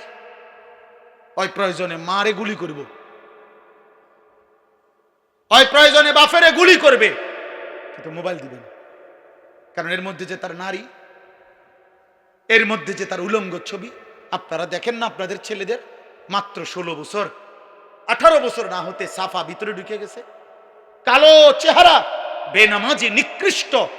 আরে বেনামাজি, খোদার কসম, যে ব্যক্তি জিনায় আসক্ত, যার নামাজ ছুটে যায় বেশি, তার ভিতরে নিশ্চিত নারীর প্রচন্ড হারাম আসক্তি, এটার অভিশাপ। এই অভিশাপের কারণে আমরা কিতাবে পড়ছি, হারাম প্রেম, হারাম ইশক, হারাম ইশক মানুষকে নামাজ ছুটায় দেয়, আল্লাহ ভুলায় দেয়, মুশরিক বানায় দেয়, মুশরিক। আমার কাছে কিতাব আছে, শিরিকওয়ালা বানায় দেয়। ওই তখন বলে আমি তোমাকে ছাড়া আর কিছু বুঝি না। তার মানে আল্লাহও চিনি না, আমি নবীও চিনি না, আমি মার ইজ্জত বুঝি না, আমি আমার ধর্ম চিনি না, আমি আল্লাহ খোদা কিছু বুঝি না, আমি তোমারই বুঝি। এ তো মুশরিক, এ তো বেঈমান।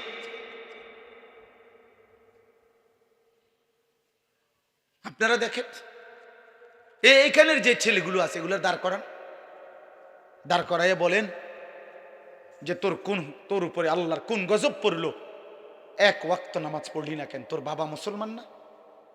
তোর মা মুসলমান না? তোর মা তোরে বুকের দুধ পান করায় নাই? তোর গ্রামের কেউ তোরে বলে নাই তুই মুসলমান? তোর মক্তবের হুজুর তোকে বলে নাই মুসলমান? তোরে কেউ আল্লাহ চিনায় নাই না ফরমান?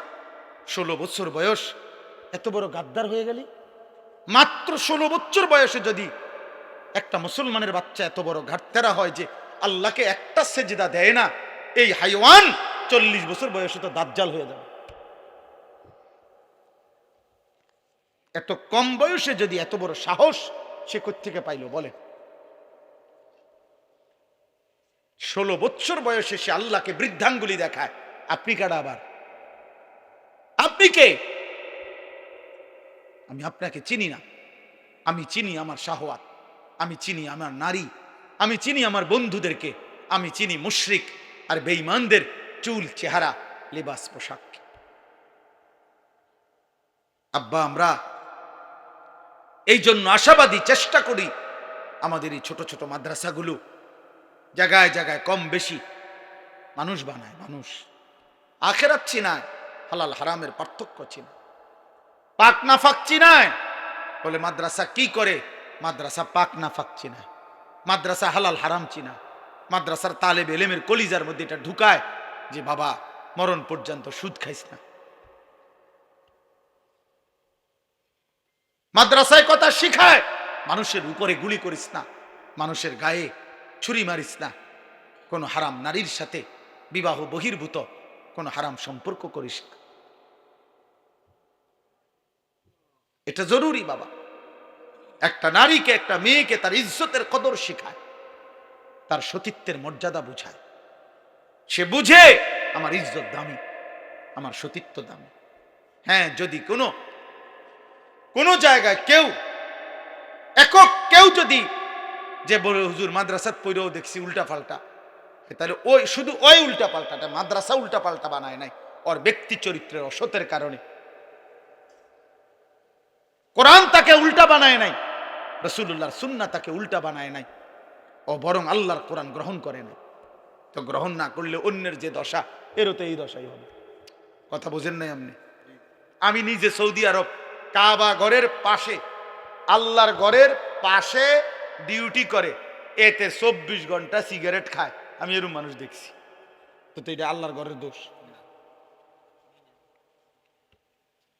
আল্লাহর ঘরের পাশে সারা রাত ডিউটি করছে পাশের হোটেলে, এরপরে ফজরের ওয়াক্তে আপনার কাবা ঘরের আল্লাহর ঘরের নামাজ চলতেছে, তে সাইডে দিয়ে একটা জায়গা, অথচ এই জায়গায় একটা সেজদা দিলে 1 লক্ষ সেজদা। এমন হইতে পারে না? কথা বলেন না কেন? তো এটা কাবা ঘরের দোষ, এটা রাসূলুল্লাহ সাল্লাল্লাহু আলাইহি সাল্লামের বলার দোষ। তাইলে আপনাদের কাছে জন্য বললাম, আখলাকের হেফাজত জরুরি বাবা, চরিত্রের হেফাজত জরুরি। আপনারা আপনাদের ছেলেদের দিকে তাকায় দেখেন, আপনাদের স্ত্রীর দিকে তাকায় দেখেন। একজন মহিলা প্রতিদিন তার ভাসুরের সাথে কথা বলে, দেবরের সাথে কথা বলে, সবার সামনে খানা পিনা দিতেছে, রাস্তার পাশের পুকুরে গোসল করতেছে। কি নির্লজ্জ বেহায়া নারী, কি অসভ্য নারী।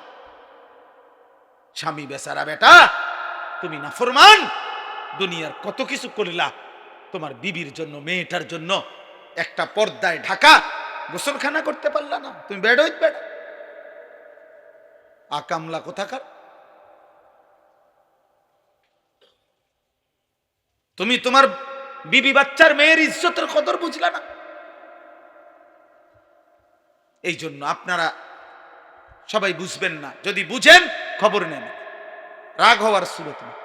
সারাটা দেশের হালাত খুঁজেন, কি পরিমাণ এখন প্রতিদিন এখনকার খবর হলো এত বেশি পরিমাণ পরকিয়া সারাটা দেশে, অর্থাৎ মহিলার স্বামী আছে অন্য পুরুষে আসক্ত, পুরুষটার স্ত্রী আছে কিন্তু তে অন্য মহিলায় আসক্ত, প্রতিদিন এই খুন মার্ডার হত্যা হচ্ছে এই অসভ্যতার কারণে।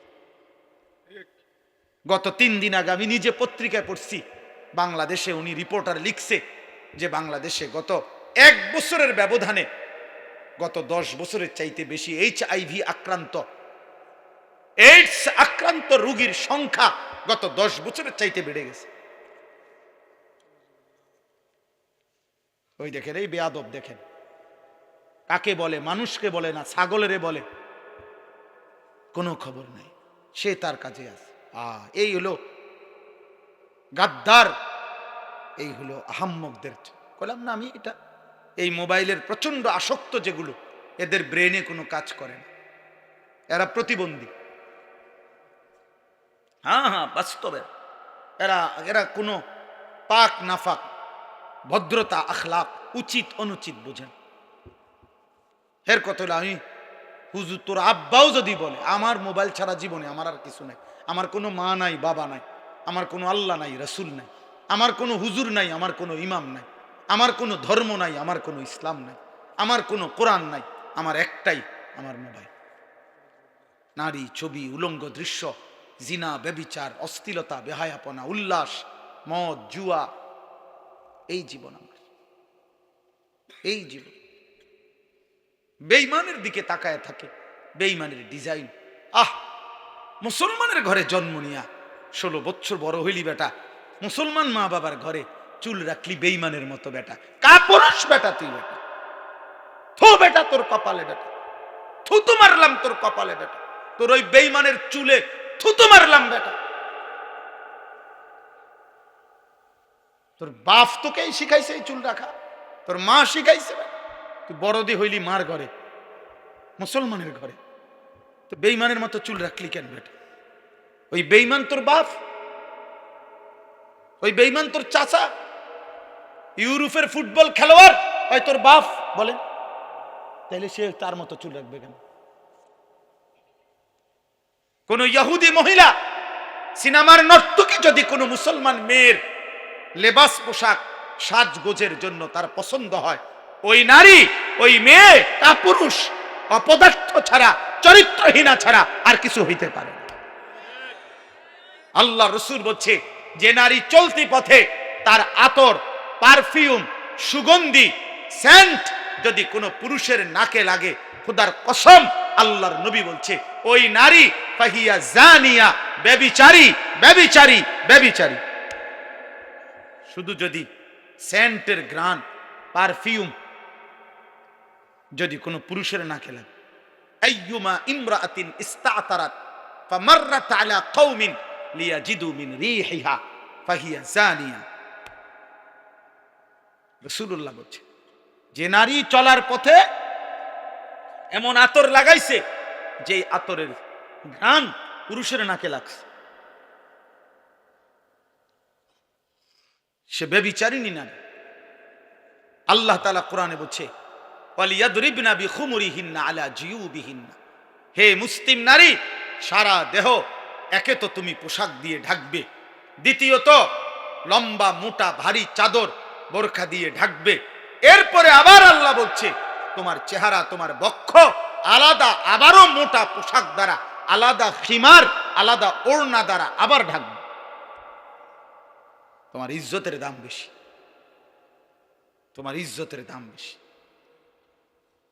তুমি নারী, তোমার গর্ভে আব্দুল কাদের জিলানী, তোমার গর্ভে বাইজিদ বুস্তামি, তোমার গর্ভে আম্বিয়ারা আসছে, তোমার গর্ভে আউলিয়ারা আসছে, তোমার গর্ভ থেকে সাহাবা জন্মাচ্ছে।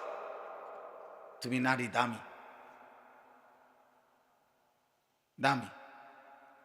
হরিণের মৃগনাভি কস্তুরী খুব দাম, এজন্য হরিণ থাকে জঙ্গলের সবচেয়ে গোপন জায়গায়। হরিণ কোনোভাবেই কারো চোখে পড়তে চায় না, কারণ সে বুঝায় আমি বড় দামি, আমার উদরে মানে আমার ভিতরে অনেক দামি নিয়ামত আল্লাহ রাখছেন, মৃগনাভি কস্তুরী। ঠিক আল্লাহ তাআলা বলছে, নারী তুমি দামি, তোমার গর্ভে আমি আল্লাহ তাআলা জামানার বড় মুজাদ্দিদ, জামানার বড় আউলিয়া, মুজাহিদ, আলেম, উম্মতের বড় খাদেম আমি তোমার গর্ভ থেকে দেব, কাজে তুমি দামি। তুমি রোডে যাইও না, তুমি রাস্তা যাইও না, তুমি মানুষের বেড়াইরে দেখাইও না, তুমি শরীর প্রদর্শন করো না। আল্লাহ নিষেধ করছে, ওয়ালা তাবাররাজনা তাবাররুজাল জাহিলিয়াতিল উলা। হে নারী, তোমরা অজ্ঞ নারীদের মতো তোমরা নিজেদের সৌন্দর্য প্রদর্শন করো না, করো না। ওয়ালা ইয়াদরিবনা বিআরজুলিহিন্না লিউলামা মা ইউখফিনা মিন যিনাতিহিন্না। আল্লাহ তাআলা বলেন, হে মুসলিম নারীগণ, জমিনের মধ্যে তুমি এভাবে হেঁটো না যে একটু জোরে, একটু ঠাস ঠাস করে, একটু ভঙ্গিমা করে হাঁটার কারণে তোমার দেহের অবস্থান, শরীরের অবস্থান, তোমার অলংকারের অবস্থান, ঝংকার আওয়াজ পর পুরুষে শুনতে পায়, এটাও তুমি করবা না। আমি আল্লাহ নিষেধ করলাম, নিষেধ করলাম, আল্লাহ নিষেধ করছে। ওয়ালা ইউবদিনা যিনাতাহুন্না, তোমার সৌন্দর্য তুমি প্রকাশ করো না। আল্লাহ তাআলা বলছে, কত আয়াত যে কোরআনে বলছেন, কত আয়াত। আল্লাহ তাআলা বলছে, মান ইয়াতি মিনকুন্না বিফাহিশাতিন মুবায়্যিনা ইউদাআফ লাহাল আযাব। আল্লাহ বলছে, হে মুসলিম নারী, আমি আল্লাহ বললাম, তোমার দ্বারা যদি প্রকাশ্যে কোনো অশ্লীলতা ছড়ায়, তোমারে দেখা যদি কোনো ছেলে নষ্ট হয়, তোমারে দেখা যদি কোনো পর পুরুষ ছেলে চরিত্রহীন হয়, মেয়েটা নারী, তো আল্লাহ বলেন আমি কিন্তু তোকে প্রত্যেকটা পাপের ডবল ডবল, দ্বিগুণ দ্বিগুণ শাস্তি দেব। তোর নিজের পাপ, ওই ছেলের পাপ। এটা কোরআন শরীফের আয়াত। এজন্য যেই সমস্ত মহিলা, মেয়ে বেপর্দা, হারাম কোন প্রেম সম্পর্ক অথবা নিজের শরীর প্রদর্শন করে, এদের দিকে যত পুরুষ তাকায়, এই সমস্ত পুরুষের যত গুনাহ হয়, ওই অসভ্য নারী সবগুলো গুনার শাস্তি, নিজের পাপ আবার এদের পাপ সমপরিমাণ নিয়ে শাস্তি ভোগ করতে হবে। খোদার কসম, এটা কোরআনের আয়াত। আল্লাহ বলছেন আমি ছাড়ব না, আমি নিষেধ করছি। আমি তোমাকে দামি বানাইছিলাম, আমি তোমাকে ইজ্জতওয়ালা বানাইছিলাম। ইসলাম নারীকে কি সম্মান দিছে বলেন? মাটির নিচে ছিল, ন্যূনতম কোনো মর্যাদা, জীবন্ত মাটির নিচে দাফন করে দিত কন্যা সন্তান। ইসলাম সেই মনে হয় যেন কবরের থেকে উঠাইয়া আমার নবী মর্যাদা দিতে দিতে বলছে, আল জান্নাতু তাহতা আকদামিল উম্মাহাত, মায়ের পায়ের নিচে সন্তানের জান্নাত। তাহলে মা কোথায়? পরে বোঝেন না, মহিলার পায়ের নিচে যদি জান্নাত হয় তো এবুড়ি কোনায়? জান্নাতের উপরে। তার মর্যাদা কোথায়? জান্নাতের ঊর্ধ্বে। নারী জান্নাতের ঊর্ধ্বে। সুবহানাল্লাহ। অতএব আজকে এতটুকুই কথা, আপনারা বুঝেন, আমরা বুঝি। আমাদের এই বালিকা মাদ্রাসাগুলো আমরা আখিরাত শিখাই, আমরা চরিত্র শিখাই, আমরা আখলাক শিখাই, আমরা ইমানের হেফাজত করতে বলি, আমরা আখলাকের হেফাজত করতে বলি। আল্লাহ আমাদেরকে বুঝ দান করেন, আল্লাহ আমাদেরকে কবুল করে নেন। দেখেন, এবার আমি যেটুকু আয়াত পড়ছি, এবার শুধু তর্জমাটুকু শুনেন, তাইলে কথা শেষ। কোরআনুল কারীমের 18 নম্বর পারা 24 নম্বর সূরা, সূরায়ে নূর। এই সূরা আল্লাহ তাআলা কি বলছে শুনেন, অত্যন্ত গুরুত্বপূর্ণ কোরআনের সূরা। আল্লাহ তাআলা বলেন, বিসমিল্লাহির রহমানির রহিম। কথা বলো না, কথা বলো না। আল্লাহ তাআলা বলেন, এই দেখেন 3টা আয়াত পড়ছি মাত্র, 18 নম্বর পারা 24 নম্বর সূরা। সহজ, আপনি বুঝবেন সহজ কথা। আল্লাহ তাআলা বলেন, সূরাতুন আনজালনাহা, এই সূরাটি আমি আল্লাহ নাজিল করেছি। পুরা কোরআন কে নাজিল করছে? এই সূরাটা কে নাজিল করছে? তো আল্লাহ এরপরও আবার বলতেছে, এই দেখো, এই সূরাটা কিন্তু আমি নাজিল করছি, আমি আল্লাহ নাজিল করছি, খামখেয়ালি করো না। আমি আল্লাহ, আমি তোমার রব, আমি তোমার সৃষ্টিকর্তা, আমি তোমার হিসাব গ্রহণকারী, আমি কিন্তু ফায়সালাকারী। ওয়া ফারাদনাহা, এই সূরার বিষয়টা হালাল হারাম যা বলছি এখানে, এটা আমি ফরজ করেছি। এই সূরার বিধান আমি ফরজ করেছি। 3 নাম্বার, ওয়া আনজালনা ফিহা আয়াতিম বাইয়িনাত, আমি আল্লাহ এই সূরার মধ্যে আমার বিধান স্পষ্টভাবে, কোন রকমের লুকোচুরি, কোন রকমের নয় ছয় নাই, আমি স্পষ্ট আমার বিধান আমি নাজিল করেছি। লাআল্লাকুম তাদাক্কারুন, কেন? যেন তোমরা উপদেশ গ্রহণ করতে পারো। কি করতে পারো বলেন? উপদেশ গ্রহণ। এখন এতগুলো ভূমিকা বলে আল্লাহ কি বলছে এরপরের আয়াত দেখেন, আয-যানিয়াতু ওয়াজ-যানি ফাজলিদু কুল্লা ওয়াহিদিম মিনহুমা মিআতা জালদা। এইটাই বলছিলাম, কোন ছেলে মেয়ে যদি ব্যভিচার করে, জিনা করে, আল্লাহ বলেন ব্যভিচারিণী নারী এবং ব্যভিচারী পুরুষ যদি অবিবাহিত হয় তাহলে তাদের উভয়কেই 100 করে চামড়ার চাবুক দিয়ে বেত্রাঘাত করো। ইসলামের কঠোর শাস্তি। আল্লাহ বলছেন, ওয়ালা তাখুযকুম বিহিমা রাফাতুম ফি দীনিল্লাহ ইন কুনতুম তুমিনুনা বিল্লাহি ওয়াল ইয়াউমিল আখির। আল্লাহ বলেন, যদি আল্লাহরে মানো, আখিরাতকে মানো, তাইলে এই শাস্তি কার্যকর করতে গিয়ে এক বিন্দু দয়া মায়া দেখাবা না। এই সমাজ থেকে অশ্লীলতা মুক্ত করা, ব্যভিচার মুক্ত করা, নারী পুরুষ ছেলে মেয়ের অবাধ মেলামেশা, এটার থেকে একটি সমাজকে বাঁচানো। খোদার কসম, আল্লাহর এত কঠোর বিধান যে আল্লাহ বলেন এই বিধান কার্যকর করতে এক বিন্দু দয়া মায়া দেখাবেন। এটা সাংঘাতিক কথা। এটাই আমরা এই জন্য বলি, আজকে ছেড়ে দিছেন আপনারা, বললাম না, ছেলে পেলেদের অভিভাবকদের কোনো খবরই নাই। উনি বুঝে, সব বুঝে, তার ফোলাটা যে নষ্ট হয়ে গেছে ওটা বুঝে, চেহারা দেখলেই তো বোঝা যায়। মানুষের চিহ্ন নাই, আল্লাহ খুদার চিহ্ন নাই, হালাল হারামের চিহ্ন নাই, আখিরাতের কোনো ভয় নাই, এটা বুঝাই তো। কে না বোঝে? কে না বোঝে? 18 বছর 16 বছরের ছেলেটা রাতভর মোবাইল দিয়ে কি করে এটা বুঝে না কে? মেয়েটা মাত্র 14 বছর 16 বছর, 18 বছরের মেয়েটা 1 ঘন্টা লাগাইয়া সাজ্জা গুইজা বিভিন্ন রকমের পারফিউম ব্যবহার করে কত রঙ্গ রসে, কত রূপে সাইজা রাস্তায় বের হয়। আপনি বুঝেন না বাবা, আপনার মেয়েটা কারে দেখাইতো বুঝলা রাস্তায় গেছে, আপনি সিরা খান, আপনি বুঝেন না? আপনি বুঝেন না? আল্লাহ তাআলা বলছেন,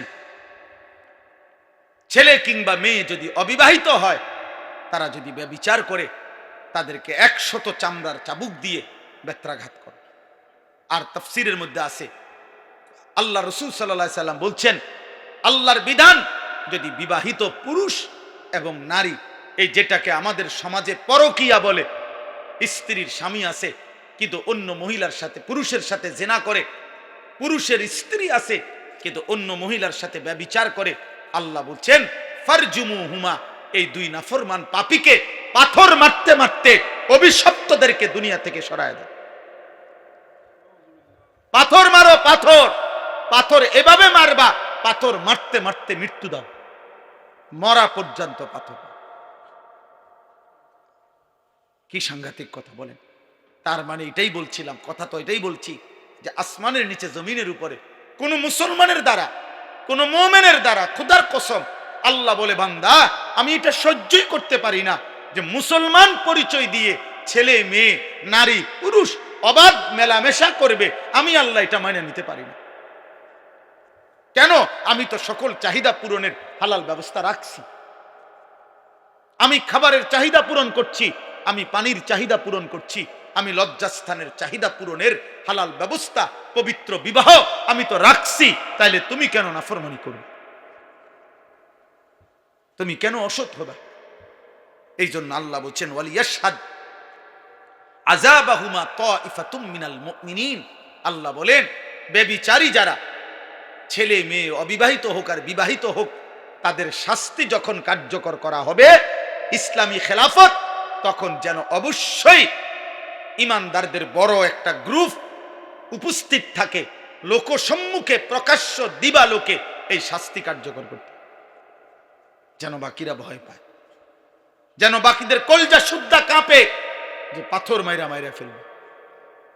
100 চামড়ার চাবুক দিয়ে বেত্রাঘাত করবে।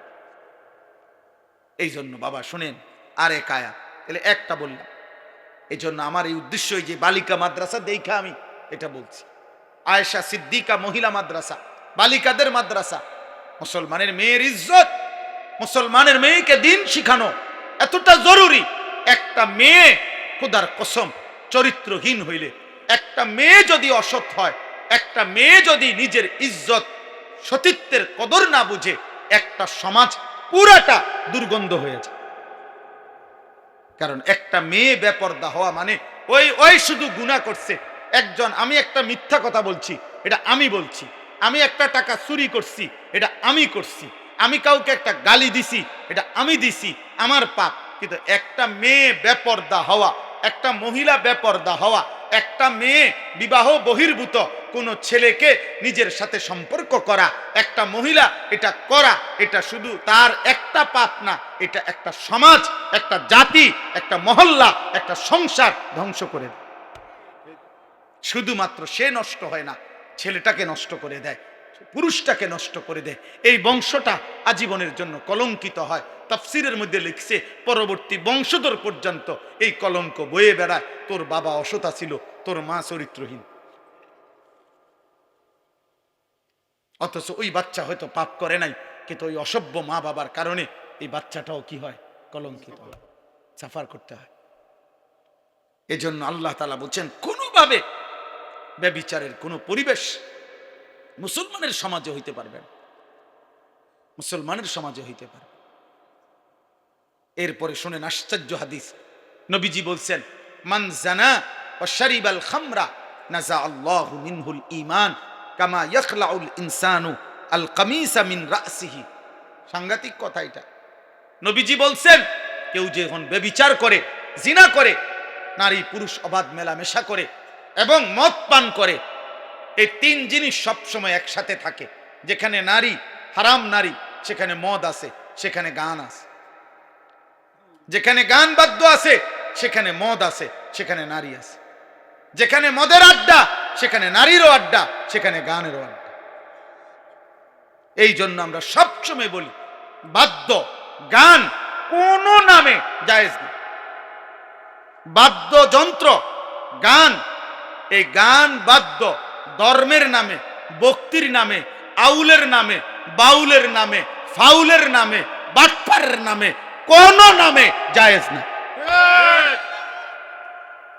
গান বাদ্য হারাম। গান বাদ্য কি? ধর্মের নামেও হারাম, অধর্মের নামেও হারাম। সিনেমাত গাইলেও হারাম, আবার ভক্তিমূলক গাইলেও হারাম। হারাম হারাম, সাফ কথা, হারাম। যেখানেই বাদ্য বাজে, খোদার কসম, সেখানেই শয়তানের আওয়াজ বাজে। এটাই হাদিস। না না, এটা হাদিস তো, এটা কোরআনের আয়াত। সাউতুশ শাইতান আল গিনা ওয়াল মাজামির। গান বাদ্য হলো শয়তানের আওয়াজ, শয়তানের আওয়াজ, শয়তানের আওয়াজ। হ্যাঁ, শয়তানের আওয়াজ। সাউন্ড বক্স, বিয়ে শাদির মধ্যে যারা গান বাজায়, এই অসভ্য জোয়ান বুড়া, এগুলা সবগুলা হইল মূলত দুনিয়া লুভি। এরা বুঝছে বেড়া বেড়ি উত্তালাউন হইল মূল মাকসাদ। আর কি কিসের আখেরাত, আর কি এর কি? বাজা বেড়া, ডেকসেট বাজা, তোরাও নাচ, বেড়া বেড়িও নাচ। হ্যাঁ, কই এত ফ্যান্ডেল আলগা করার এত টাইম কই? বেড়ি বেড়িত বেড়িত খানা কদ্দুর এক লগে বইয়ে খাইয়া লাইব, এত তান টোয়াইও না চাই। হ্যাঁ, এনতিকা কোম্পানিগঞ্জ 20 মিনিটের রাস্তা, এত গাড়ি আলগা করার দরকার নাই। এক হাইয়েসের ভিতরে বেড়া বেড়ি সাপ দিয়ে বইয়ে লাও সবাই। আরে ফত কদ্দুর, হুদা 20 মিনিটের রাস্তা, 20 মিনিটের গুণা না। আর কিতা এটা হালকা ফিডা দিব সামান্য, 20 মিনিটের গুনায় আর ফিডাটাই কিতা? 20 মিনিটের জাহান্নাম আর কদ্দুর, অত হালকা একটা সুবানি দিয়া উড়াইলে। হ্যাঁ, খামখেয়ালি আখেরাত, খামখেয়ালি আমরা মনে করি আখেরাত। আহা, নাউযুবিল্লাহ। এটা কঠিন কথা হোক, কিন্তু এটা মনে রাখতে হবে। জিনা ব্যভিচারের পরিবেশ। তো আল্লাহর নবী কি বলছেন? যে জিনা করে, মদ পান করে, বাবা শুনেন, নবীজি বলছেন আল্লাহ তাআলা তার অন্তর থেকে ঈমান এভাবে খুলে ফেলে, আহা, মানুষ যেমন তার শরীর থেকে জামা খুলে ফেলে। কোন মানুষ যেমন তার শরীর থেকে জামা খুলে ফেলে, জিনা এবং মদ পান করিলে আল্লাহ তার কলজা থেকে ঈমান খুলে ফেলে। বলেন বলেন, কোন মেয়ে, কোন ছেলে, কোন স্বামী, কোন স্ত্রী, কোন পুরুষ মহিলা, তার দ্বারা যদি এই ব্যভিচারের কোন পরিবেশ হয়, কি হবে? আল্লাহ আমাদেরকে মাফ করে দেন, আল্লাহ আমাদেরকে মাফ করে দেন। আমাদেরকে সত্য কঠিনটাও শুনতে হবে। সুবহান আল্লাহর ফজিলত যেমন শুনতে হবে, আল্লাহর বিধানের কঠিন শাস্তির কথাও কি করতে হবে? কষ্ট হলেও শুনতে হবে। কেউ যদি বাঁচে, একজন যদি বাঁচে থাকে, সর্বশেষ হলো আয-যানি লা ইয়ানকিহু ইল্লা যানিয়াতান আও মুশরিকা। এটা মারাত্মক কথা। এই শেষ কথাটা বলি, এই আপনারা যারা এখানে বসা আছেন, পর্দার আড়ালে যে সমস্ত মা মেয়ে আপনারা আছেন, আপনাদের কাছে আমার এই শেষ কথা, আপনারা যারা ছেলের বাবা, আপনারা যারা মেয়ের বাবা, আপনারা যারা মা মেয়ে আছেন, তোমরা যারা কিশোর যুবক ভাই আছো, তোমাদেরকে বলি, এটা মারাত্মক কথা। আল্লাহ বলছে আয-যানি লা ইয়ানকিহু ইল্লা যানিয়াতান আও মুশরিকা। আল্লাহ বলে, যেই পুরুষ ব্যভিচারী, যেই পুরুষ চরিত্রহীন, যেই পুরুষ লম্পট, যেই পুরুষ বিবাহের আগেই কোন মেয়ের সাথে হারাম সম্পর্কে লিপ্ত, খোদার কসম আল্লাহ ওয়াদা দিছে যে ওই বিবাহ করবে যাকে, সে আরেকটা ব্যভিচারিণী নারী হবে অথবা মুশরিক বেঈমান নারী হবে। তোর কপালে পবিত্র কিছু জুটবে না, পবিত্র কিছু জুটবে। সেদিন বুঝবা বাবা, সেদিন বুঝবা মা, সেদিন বুঝবা বোন, স্বামী যখন 2 নম্বর হবে, স্ত্রী যখন 2 নম্বর হবে। দুনিয়া কত কঠিন। যার ঘরের বিবি খারাপ, যার ঘরের স্ত্রী চরিত্রহীন, তার আর জাহান্নামের আগুন জ্বলতে হয় না, তার জাহান্নাম ঘরেই জ্বলে। আল্লাহ বলেন ওয়াজ-যানিয়াতু লা ইয়ানকিহুহা ইল্লা যানিন আও মুশরিক। এবং কোন ব্যভিচারিণী, খারাপ চরিত্রের মেয়েকে, নারীকে আল্লাহ নিজে বলছে বিবাহ করতে চাইবে না। যে তাকে বিবাহ করবে, আল্লাহ বলছে সে হয়তো একটা ব্যভিচারী পুরুষ হবে অথবা একটা মুশরিক পুরুষ হবে। কি সাংঘাতিক কথা কও কামরুল, কি ভয়ানক কথা। কি তোর কপালে কোনো পবিত্র স্বামী জুটবে না, স্বামী জুটবে। ওয়াহুররিমা যালিকা আলাল মুমিনিন। আল্লাহ বলেন, আমি আল্লাহর পক্ষ থেকে ঈমানদার পুরুষের জন্য ব্যভিচারী নারী হারাম করা হলো, ঈমানদার নারীর জন্য ব্যভিচারী পুরুষ হারাম করা হলো। হুররিমা।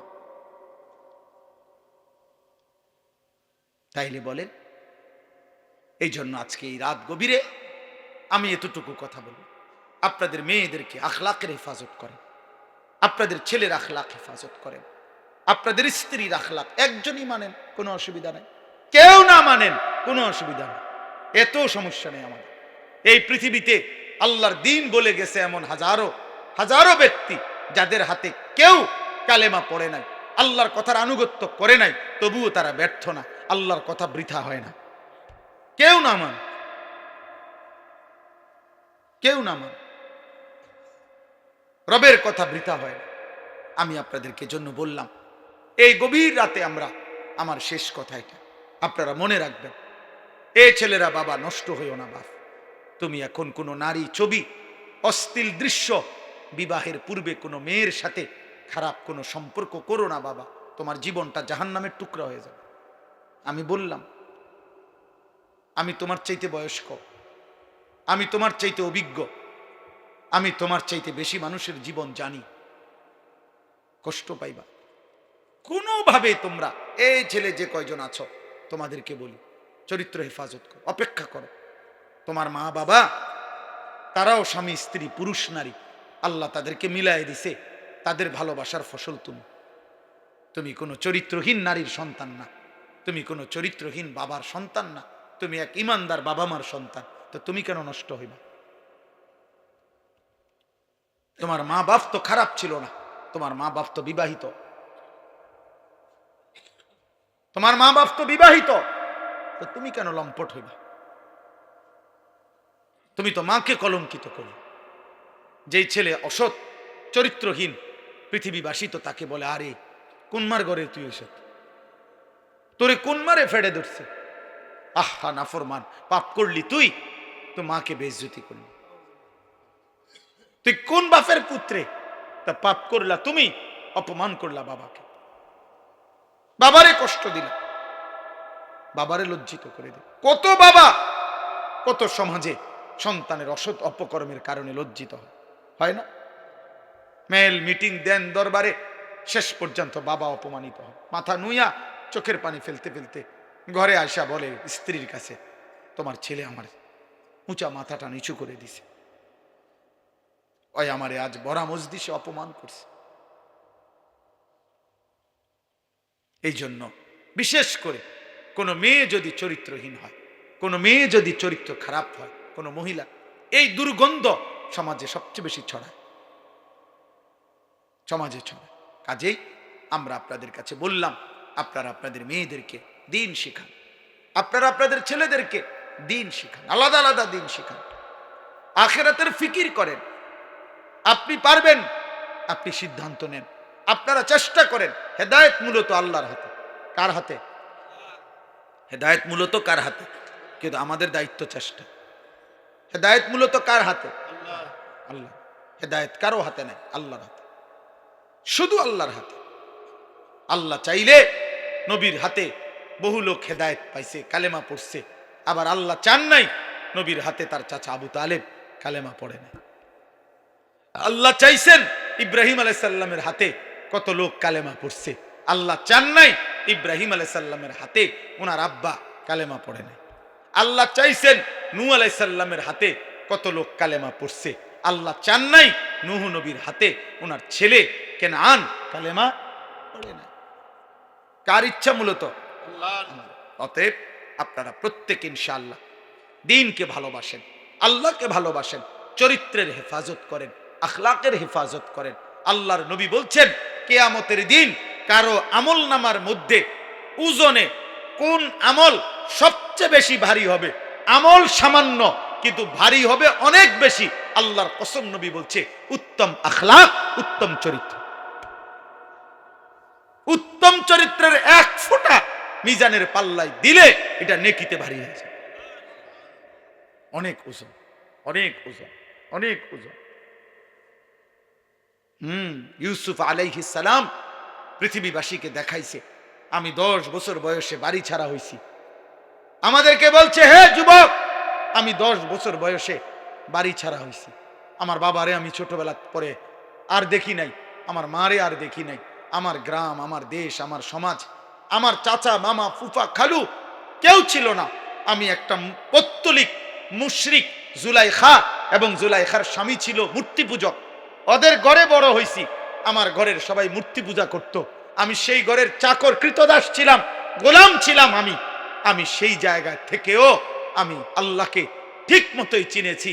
জুলাইখা যেদিন বলছে অসৎ কর্মের জন্য, আমার এখানে বাবা নাই, মা নাই, আমার গ্রামের কোনো মানুষ নাই, চারিদিকে আমারে কেউ চেনে না, আমার কোনো বংশের কেউ নাই, আমি যখন তখন ইচ্ছা করিলে জিনা করতে পারতাম।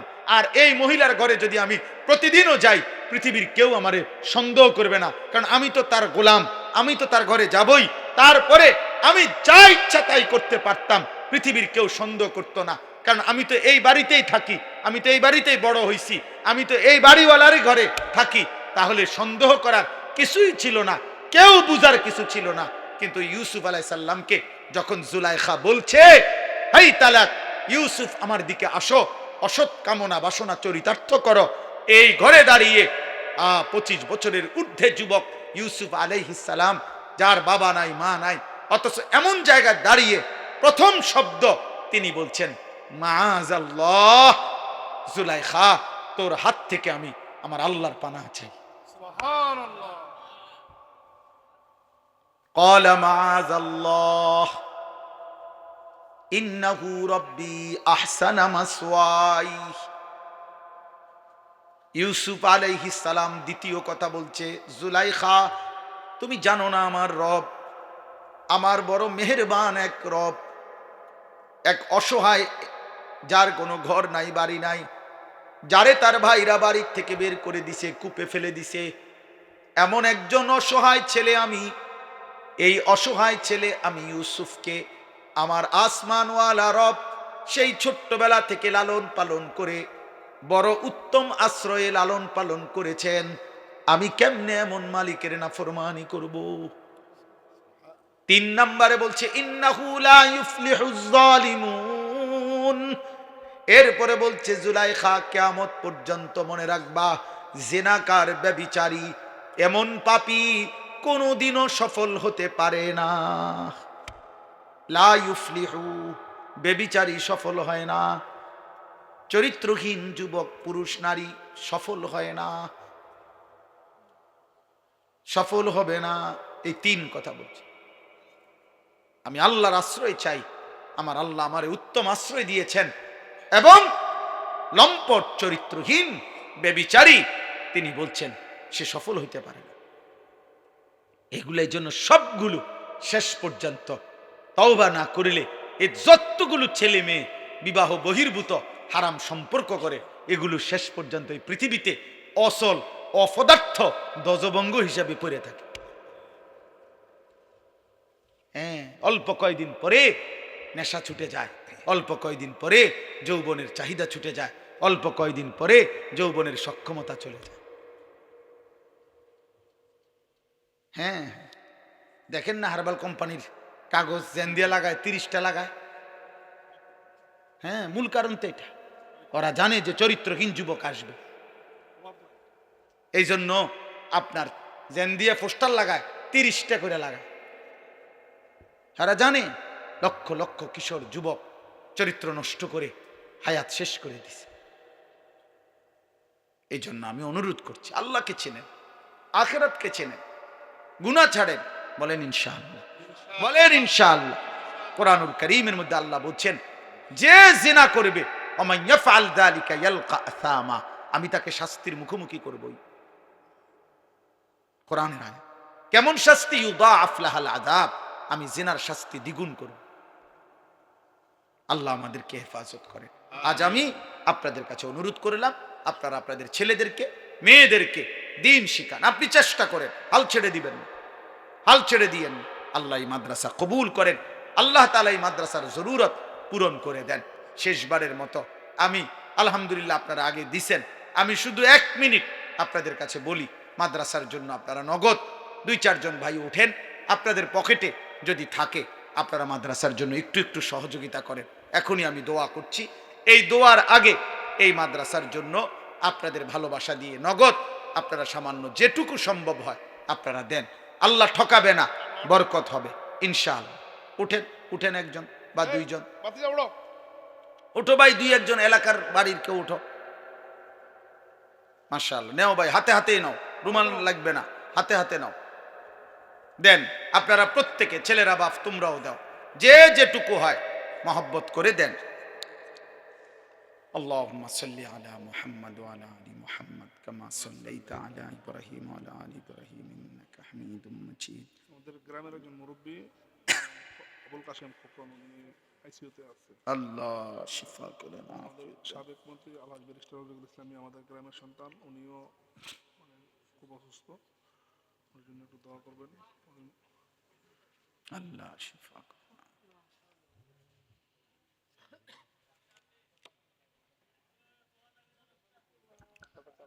জি, আলহামদুলিল্লাহি রাব্বিল আলামিন। اللهم أنت السلام ومنك السلام تباركت يا ذا الجلال والإكرام يا أرحم الراحمين يا أرحم الراحمين يا أرحم الراحمين ربنا ظلمنا أنفسنا وإن لم تغفر لنا وترحمنا لنكونن من الخاسرين ربنا آتنا في الدنيا حسنة وفي الآخرة حسنة وقنا عذاب النار رب ارحمهما كما ربياني صغيرا ربنا هب لنا من أزواجنا وذرياتنا قرة أعين وجعلنا للمتقين إماما رب اجعلني مقيم الصلاة ومن ذريتي ربنا وتقبل دعاء ربنا اغفر لي ولوالدي وللمؤمنين يوم يقوم الحساب মওলায়ে করিম রাত গভীর মাওলা ঠান্ডা কুয়াল্লাহি ওয়া বারাকাতুহু। দেখেন শীতের সময় তো আপনারা ছেলেরা বাবা তোমরা সবাই আরেকটু হিম্মত করে একদম চাপায় বসো, পরারে বসতে দাও সবাই সবাই। আমি আদেশ করলাম সবগুলো ছেলে তোমরা কষ্ট করে চাপাও। আরেকজন দেখতেছো দাঁড়ায় আছে, তো এটা তোমার ভদ্রতা। দাঁড়াও সবাই মিলে ভিতরে আসো, আরো চাপাও। কথা বলেন না, কথা বলেন না, একজনও কথা বলবে, একদম চুপ, কেউ কোনো বুদ্ধি দিবেন না। আমি বলতেছি ফাঁকা জায়গা পূরণ করে। ছেলেরা বাপ তোমরা ঢোকো, ভিতরে ঢোকো, সবাই সবাই ফাঁকা করে যেমনি সুযোগ হয় কষ্ট করে বসো। মাশাআল্লাহ মাশাআল্লাহ। ওই লাল জাম্পারওয়ালা ভাই তুমি বসো।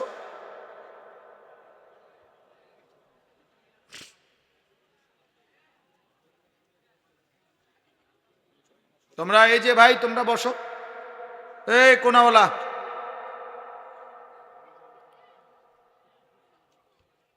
আচ্ছা, এই ছেলে ওখানে বসো তোমরা। হ্যাঁ, অসুবিধা হলে চলে যাও, চলে গেলে আরো ভালো। ঠিক আছে, ওই অটোতে বসা যেত না, এনে বসো এনে। আরে ভাই এখানে আসো, আখলাক শিখো বেটা। তোমাদের এখানে বাবা চাচার বয়সী মুরব্বী আছে, আসো। মাশাআল্লাহ। আবার তোমরা দাঁড়ায় আছো কেন? না বসলে চলে যাও।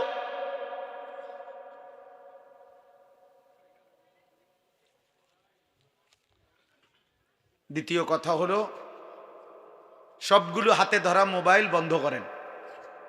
ছেলেরা বাবা একজনও মোবাইল হাতে ধরে ভিডিও রেকর্ড করা যাবে না, আমি নিষেধ করলাম। মানতে কষ্ট হলে চলে গেলে ভালো, আমার কোনো অসুবিধা নাই। আমি ব্যক্তিগতভাবে কোনো প্রার্থী না, আমার কোনো ভোটের প্রচারণা না, কাজে আমার সবার সমর্থন জরুরি না, জরুরি না। আমার আখিরাত জরুরি, একটু নেকি হওয়া জরুরি, সওয়াব দরকার। সবার সমর্থন কখনোই মিলবে না।